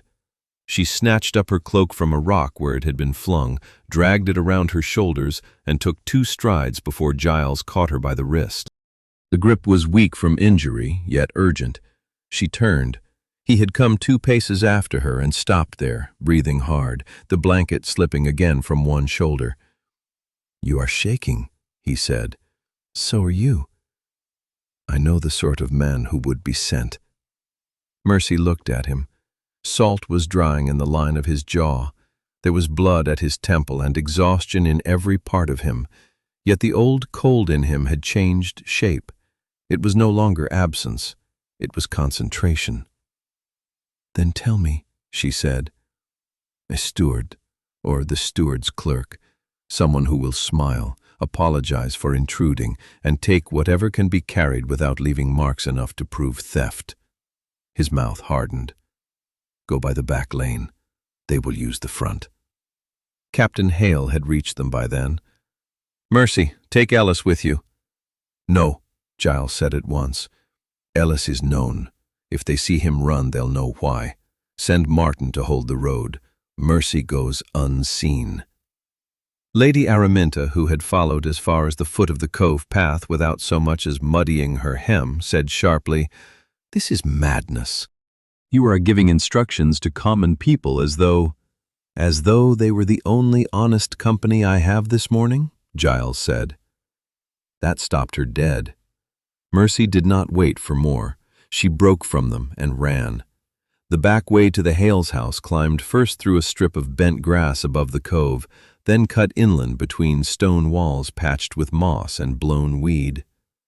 Dawn had widened by now, though the light was wan and sour, the kind that shows every puddle and every ragged edge left by storm.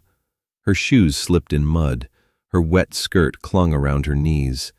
She could still taste the sea in her mouth, still feel the weight of the Duke's head in her lap and the heat of his torn hand against her wrist.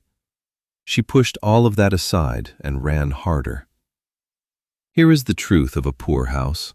There is nowhere in it to hide anything except in plain sight. Mercy's log had lain for years on the table by the window because no one had valued it enough to steal it. That protection was over now. As she came round the final bend, she heard voices. Men who mean to do wrong in daylight seldom shout. One voice belonged to Mrs. Priests from next door, protesting in the strained, polite tone neighbors use when uncertain whether authority is truly authority. The other belonged to a man Mercy knew by sound before she saw him, Mr. Fenlow, the Pevensea estate clerk, smooth-faced, careful, always smelling faintly of sealing wax and lavender water. He stood at the Hales' front step with his hat in hand and his boots scarcely dirtied, while behind him a groom held his horse. Mercy slowed at once and dropped behind the low wall of her own kitchen garden. Fenlow was saying, "I assure you, madam, I come only on the Duke's instruction. Certain household papers may have been mislaid in the confusion of the night. Miss Hale will be very sensible, I am sure, and save everyone trouble by surrendering them now." Mrs. Priest drew herself up in her shawl. "Miss Hale is not here." "No? How unfortunate." His tone made Mercy's skin go cold. He knew she was not here. That was the whole of his advantage. He stepped toward the door as if to look in, despite the neighbor's body in the way. Mrs. Priest spread both arms. "You'll not enter that house without Captain Hale." The clerk smiled then. Men like him always do when they are about to press past decency while preserving the shape of it. "My good woman, I think you misunderstand the urgency." A stone struck the far side of the lane with a crack. Not from Mercy, from the hedge beyond. Fenlow spun round, so did the groom, and out from behind the opposite wall stepped Martin Keel, huge, wet, and expressionless, as if he had risen bodily from the storm. He said only, "Urgency's over there," and jerked his chin back toward the coast. "This door's mine till the captain says otherwise." Fenlow's smile thinned. Mercy used that moment. She slipped along the back of the garden, round to the kitchen entry, and into the house without a sound. The little front room was just as she had left it. Cold grate, chair drawn back, damp rope on the wall. And on the table by the window, where dawn light fell gray across the wood, lay the weathered ship's log. But it was not alone. Beside it, weighted under the blue china bowl, was a folded page she had never seen before. A page in Giles's own hand. For a second, Mercy only stared at it. The page had been folded once and left with such plain intention that it felt less like a note than a hand set quietly on her shoulder. The writing was unmistakable, firm, spare, slightly right-leaning. She had seen it before on the packet at the shore, and once, long ago, on a notice pinned outside the estate granary after a winter shortage. Duke's writing, people had said then with a kind of village awe, as though ink from a great house must carry some different authority than common ink. Her wet fingers left a mark on the paper when she picked it up. "Miss Hale, if the case at the shore is opened before I reach your house, look beneath the blue bowl. I placed this there on my way down to the cove when first I rang at your father's door and found no answer. I had meant only to leave my card. Instead, I saw the log and understood what it was. If anyone comes for it in my name, do not believe them. If there is truth here, keep it out of my family's hands until it can be put into the commissioner's hands entire. G.P." Mercy read it twice, very quickly. Then she stood still with the page in her hand and the cold room around her seeming suddenly smaller and larger at once. Smaller because danger had come all the way inside it now. Larger because the man who had once offered money for silence had, even before the wreck, recognized the shape of the book on her table and chosen to warn her rather than claim it. Outside, through the thin front wall, she could hear Fenlow's smooth voice still trying the edges of Mrs. Priest's patience. Martin answered now and then with a sound too low to make out. The groom's horse blew hard through its nostrils and stamped at the lane. Mercy moved at once. She tucked the letter inside her bodice, lifted the weathered ship's log, and went to the hearth, not to burn it. She pulled the ash drawer clear instead. Empty behind, deep enough. Too obvious if the place were searched by a practical man. She looked around the room, every object suddenly transformed from household thing into possible refuge. Poor houses teach ingenuity. Captain Hale had once hidden 2 guineas in the cracked spine of a family Bible for 6 months because there was nowhere else in the house safer from casual eyes. Mercy crossed to the settle by the wall, dropped to one knee, and slid her hand under the worn horsehair cushion. There was the loose board she had used once as a child to hide sugared almonds from visiting cousins. She had forgotten it until now. The board came up with a dry wooden sigh. Beneath it, dust and a narrow hollow. She laid the log inside. Then she hesitated. If Fenlo searched and found one hidden thing, he would know to keep searching. Mercy took up 3 dull kitchen receipts from the shelf, folded them to similar thickness, and tucked them into her apron pocket. A decoy. Not much, but enough perhaps to steer a man's first triumph the wrong way. She replaced the board, the cushion, and stood just as the front latch shook. "Miss Hale," Fenlo called. "I know you are within." So he did know. Martin must have delayed him only a little then. Mercy wiped her wet hands once on her skirt, went into the passage, and opened the front door herself. Fenlo stood there, all civility, hat in hand, boots still suspiciously clean for a man come from the shore.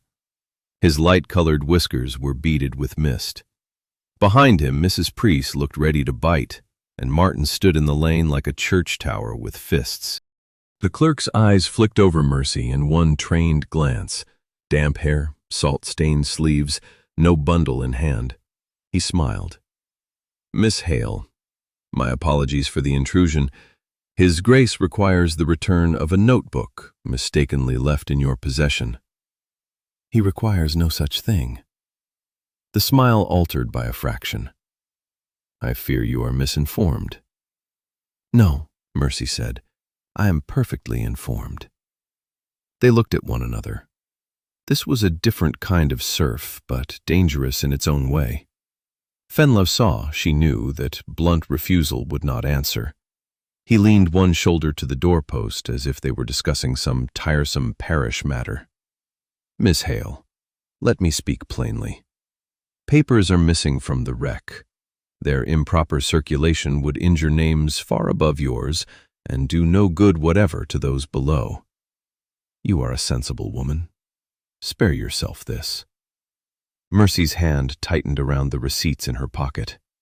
Behind Fenlo, down at the end of the lane, came the sound of wheels again.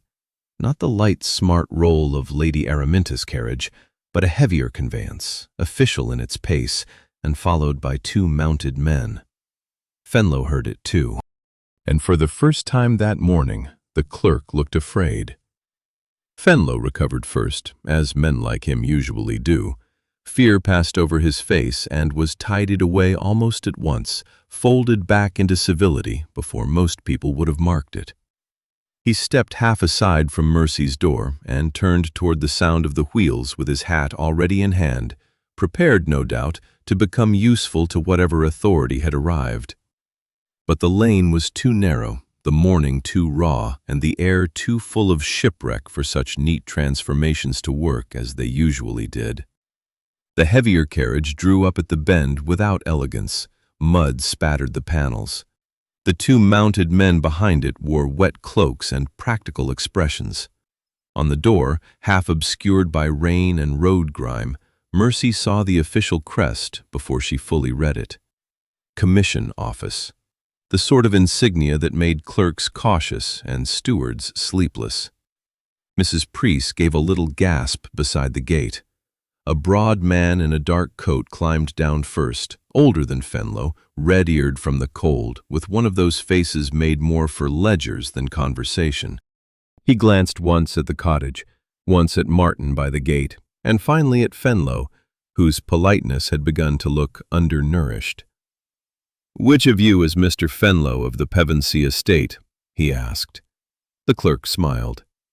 "I am honored, sir, though I confess the honor is unexpected." "I dare say many things are unexpected this morning." The official took out a folded paper sealed in blue wax, but did not yet hand it over. "I am Mr. Swithin Harbury, assistant to the commissioners. We were bound coastward already on Trinity House business when word of the wreck met us on the road. We have been informed there may be relevant local records requiring immediate protection." Mercy felt the hidden weight of the ship's log across the room behind her, as distinctly as if it had been tucked under her arm. Fenlow's eyes flicked, very fast and very involuntarily, past her shoulder into the house. Harbury noticed. Good clerks notice other clerks first. "And who informed you?" Fenlow asked. At that moment, hoofbeats sounded from the far end of the road. Giles. He had no business being on a horse at all. Mercy knew it the instant she saw him. He rode badly because he was hurt, not because he lacked seat, one hand wrapped and useless against the reins, the other holding on more by will than strength. Captain Hale came behind him on Martin's second mount, slower but steadier, his old navy cloak flung over civilian clothes still damp from the cove. Between them rode Ellis, breathless and mud-splashed, looking as though he had just outrun his own importance. The Duke brought the horse up short before the gate and swayed in the saddle. Mercy's whole body moved before she could stop it. Martin was there first to take the bridle. Captain Hale dismounted stiffly and said with rough disgust, "I told him he'd split his head open again if he tried this." "That remains possible," Giles said, and slid from the saddle with more resolve than grace. He landed badly, caught himself, and came on anyway. There are moments when a room, or a lane, or a whole company of people revises itself around one decision. This was one. He came forward pale, bandaged, salt-stained, and unmistakably a duke even in wrecked condition. Fenlow straightened by reflex. Mrs. Preece bobbed without meaning to. Harbury looked sharply more interested. Mercy stood where she was and watched the man who had once tried to buy her silence now bring his ruined hands and his rank both into the same cold village road. "Mr. Harbury," he said, "you are timely. The record you seek exists. It is in Miss Hale's keeping. It has been kept faithfully for years, and it will be produced entire." Fenlow spoke at once. "Your Grace, forgive me, but in your present state—" "In my present state," Giles said, turning on him, "I am less inclined than usual to hear lies arranged as caution." That silenced him. Harbury's gaze moved from the Duke to Mercy and back again. "Then, perhaps," he said carefully, "we should remove this matter indoors and take statements." "No," said Lady Araminta from the lane behind them, having arrived at last with the remnant of her composure and all of her grey elegance. "Nothing is to be taken from that house until I have had private speech with my nephew." The lane held still. Giles looked at her, then at Mercy, then at Harbury, and when he spoke, his voice carried clearly enough for every soul present to hear. "There will be no private speech." The words seemed to clear the very air. There will be no private speech. In another mouth, they might have sounded theatrical. In his, standing pale and hurt in a muddy village lane with sea salt still on his coat and bandages rough on his hands, they sounded like the end of one life and the beginning of another. Mercy felt every person there register it in his own fashion. Fenlow shrank inward. Mrs. Preece straightened with fierce satisfaction. Harbury's clerkly caution gave way to sharp, professional attention. Lady Araminta went whiter than the morning. Captain Hale said nothing at all, which in him was stronger than praise. Harbury inclined his head. "Then, with your Grace's leave, we proceed here and now." "You have it," Giles said. Lady Araminta took one step forward. "You have no idea what you are doing." At that, he looked at her almost sadly. "I know exactly what I have done. That is why we shall proceed." Mercy saw the moment the older woman understood she had lost not merely an argument, but access. The management of him, the old patient management by which his house had kept him distant from consequence and pliable to convenience, had snapped in the night at the cove, and would not be tied again. She drew herself up, all rank and old composure, but fear had already cracked the surface. If you say one word publicly against your own estate without counsel, you may repent it the rest of your days. He answered, if I say nothing, others will repent it for theirs. That, there in the lane, was the public turning. Not a ballroom, not a county gathering, not the sort of grand assembly stories usually prefer. A wet doorstep, a neighbor in a shawl, mud to the ankles, and a broken coast still smelling of wreck. Yet what the great house feared most did not need chandeliers to happen. It only needed witnesses, and there were witnesses enough.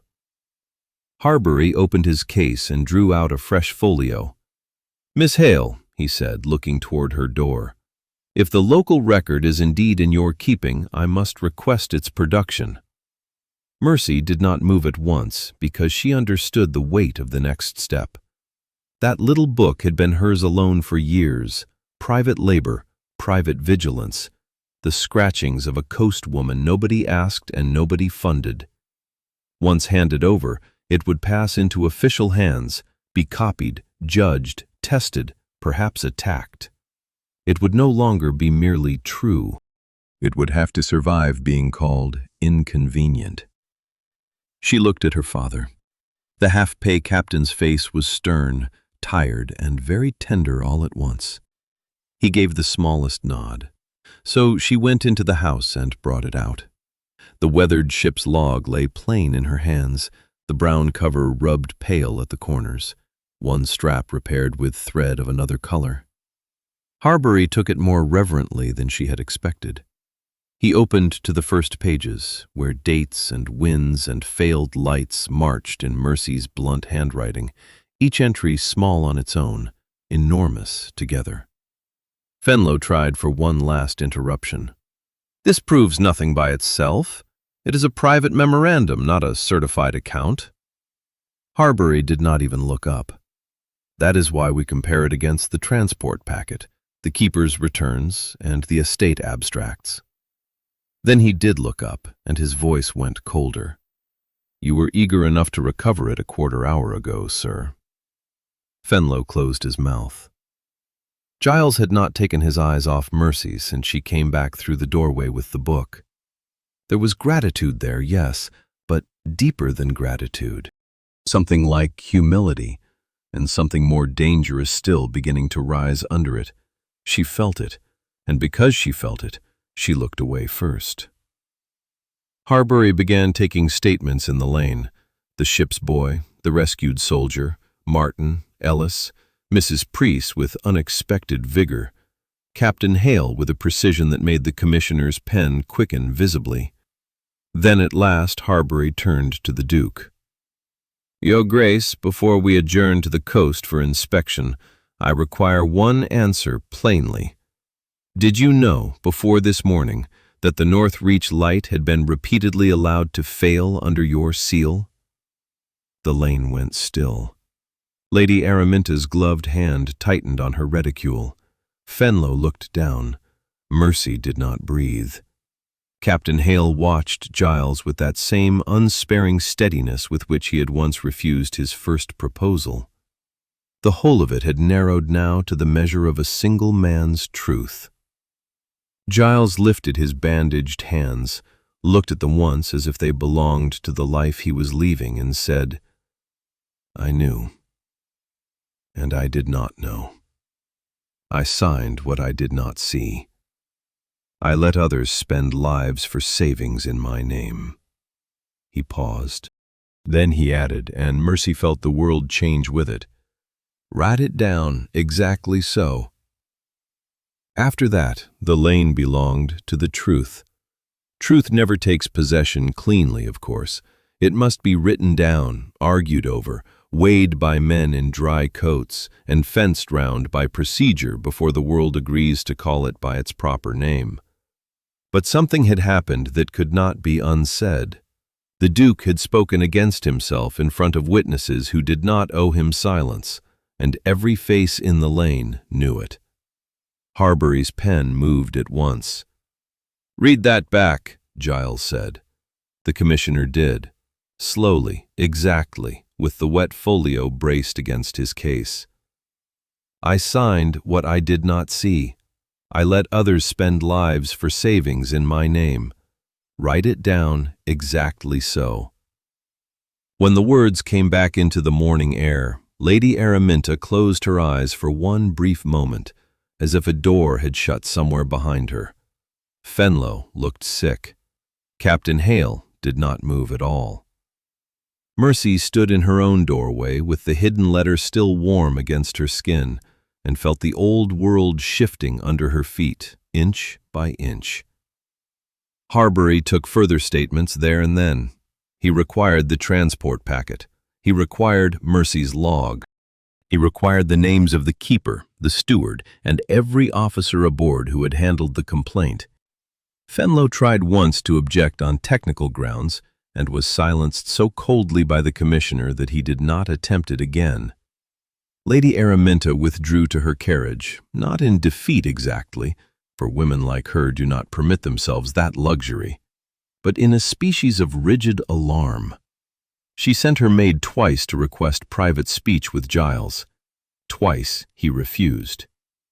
By noon, the whole village knew enough to know there would be no easy burying of the matter. There remained, however, the other question, the one no commissioner could write down and no packet from a wreck could settle.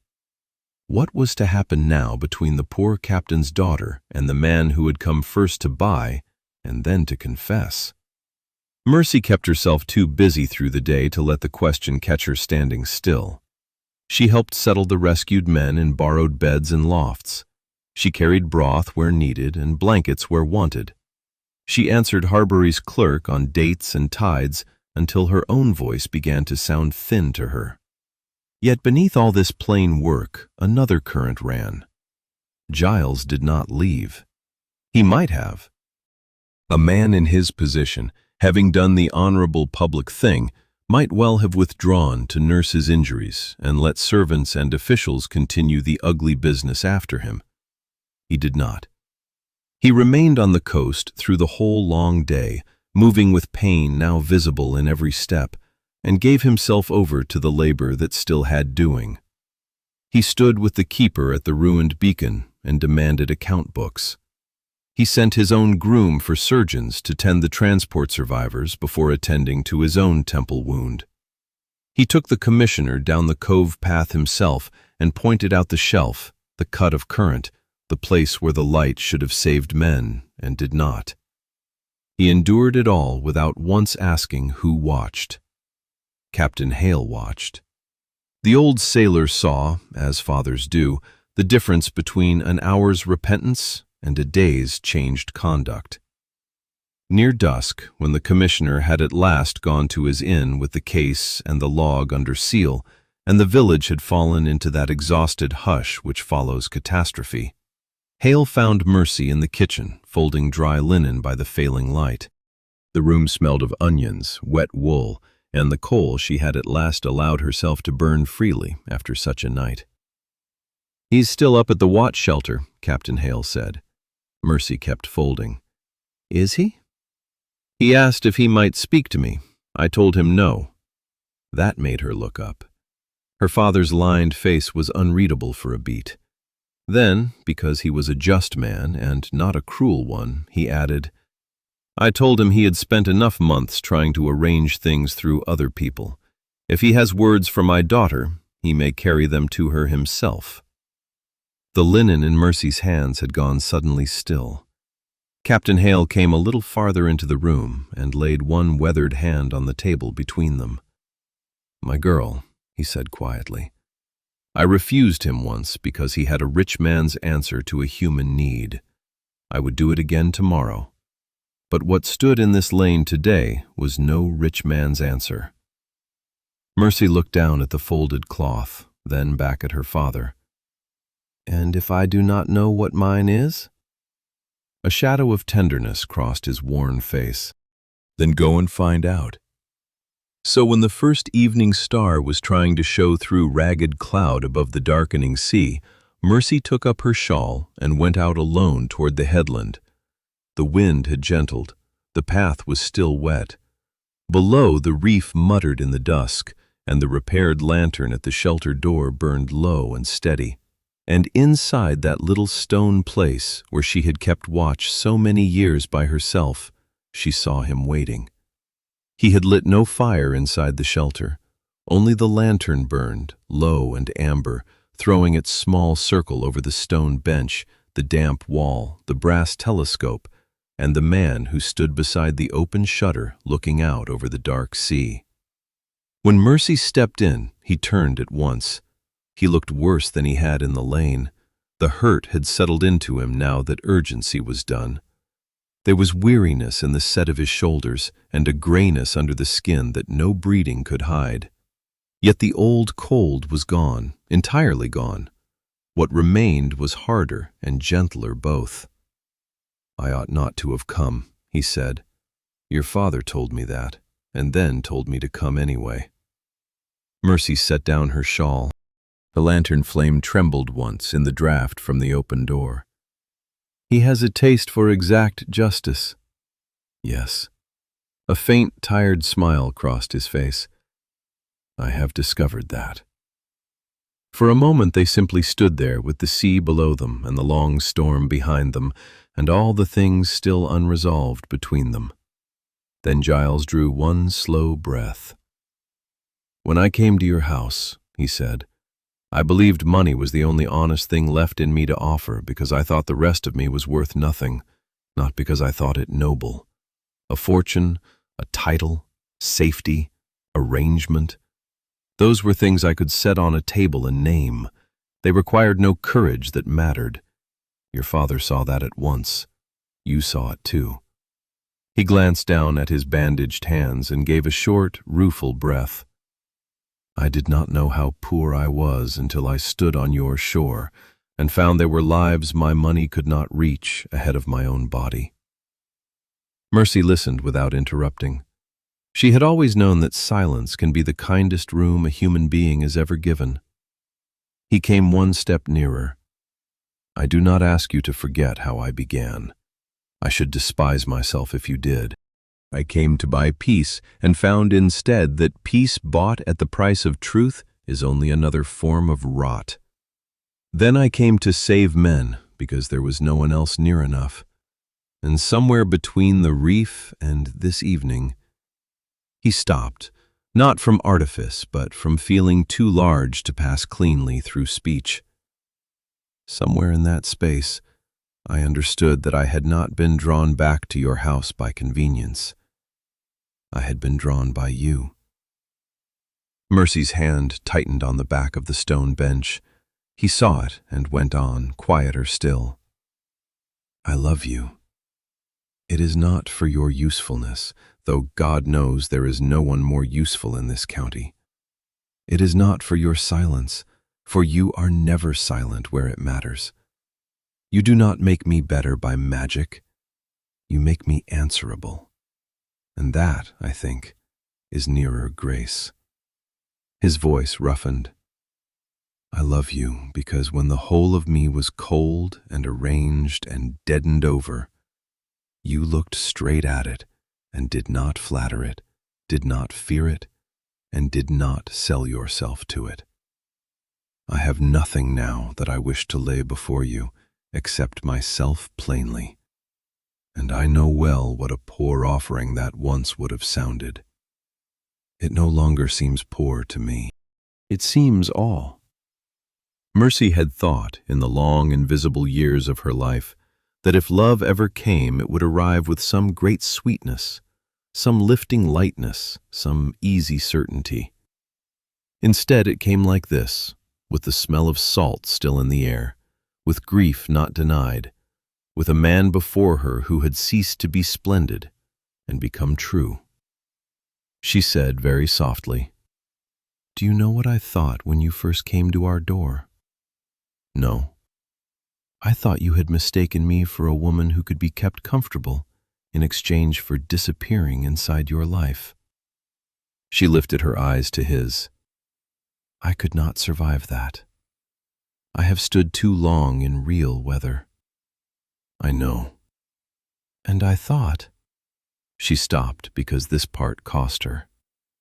I thought if I ever mattered to you, it would only be because I had been useful again. Another line held, another silence kept. He shook his head once. No. She believed him. That was the astonishment of it.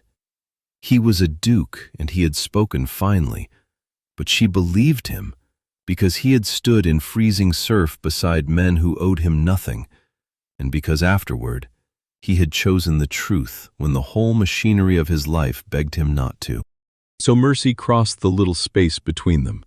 She put her rough, salt-marked hand into his torn one as carefully as if both were breakable things.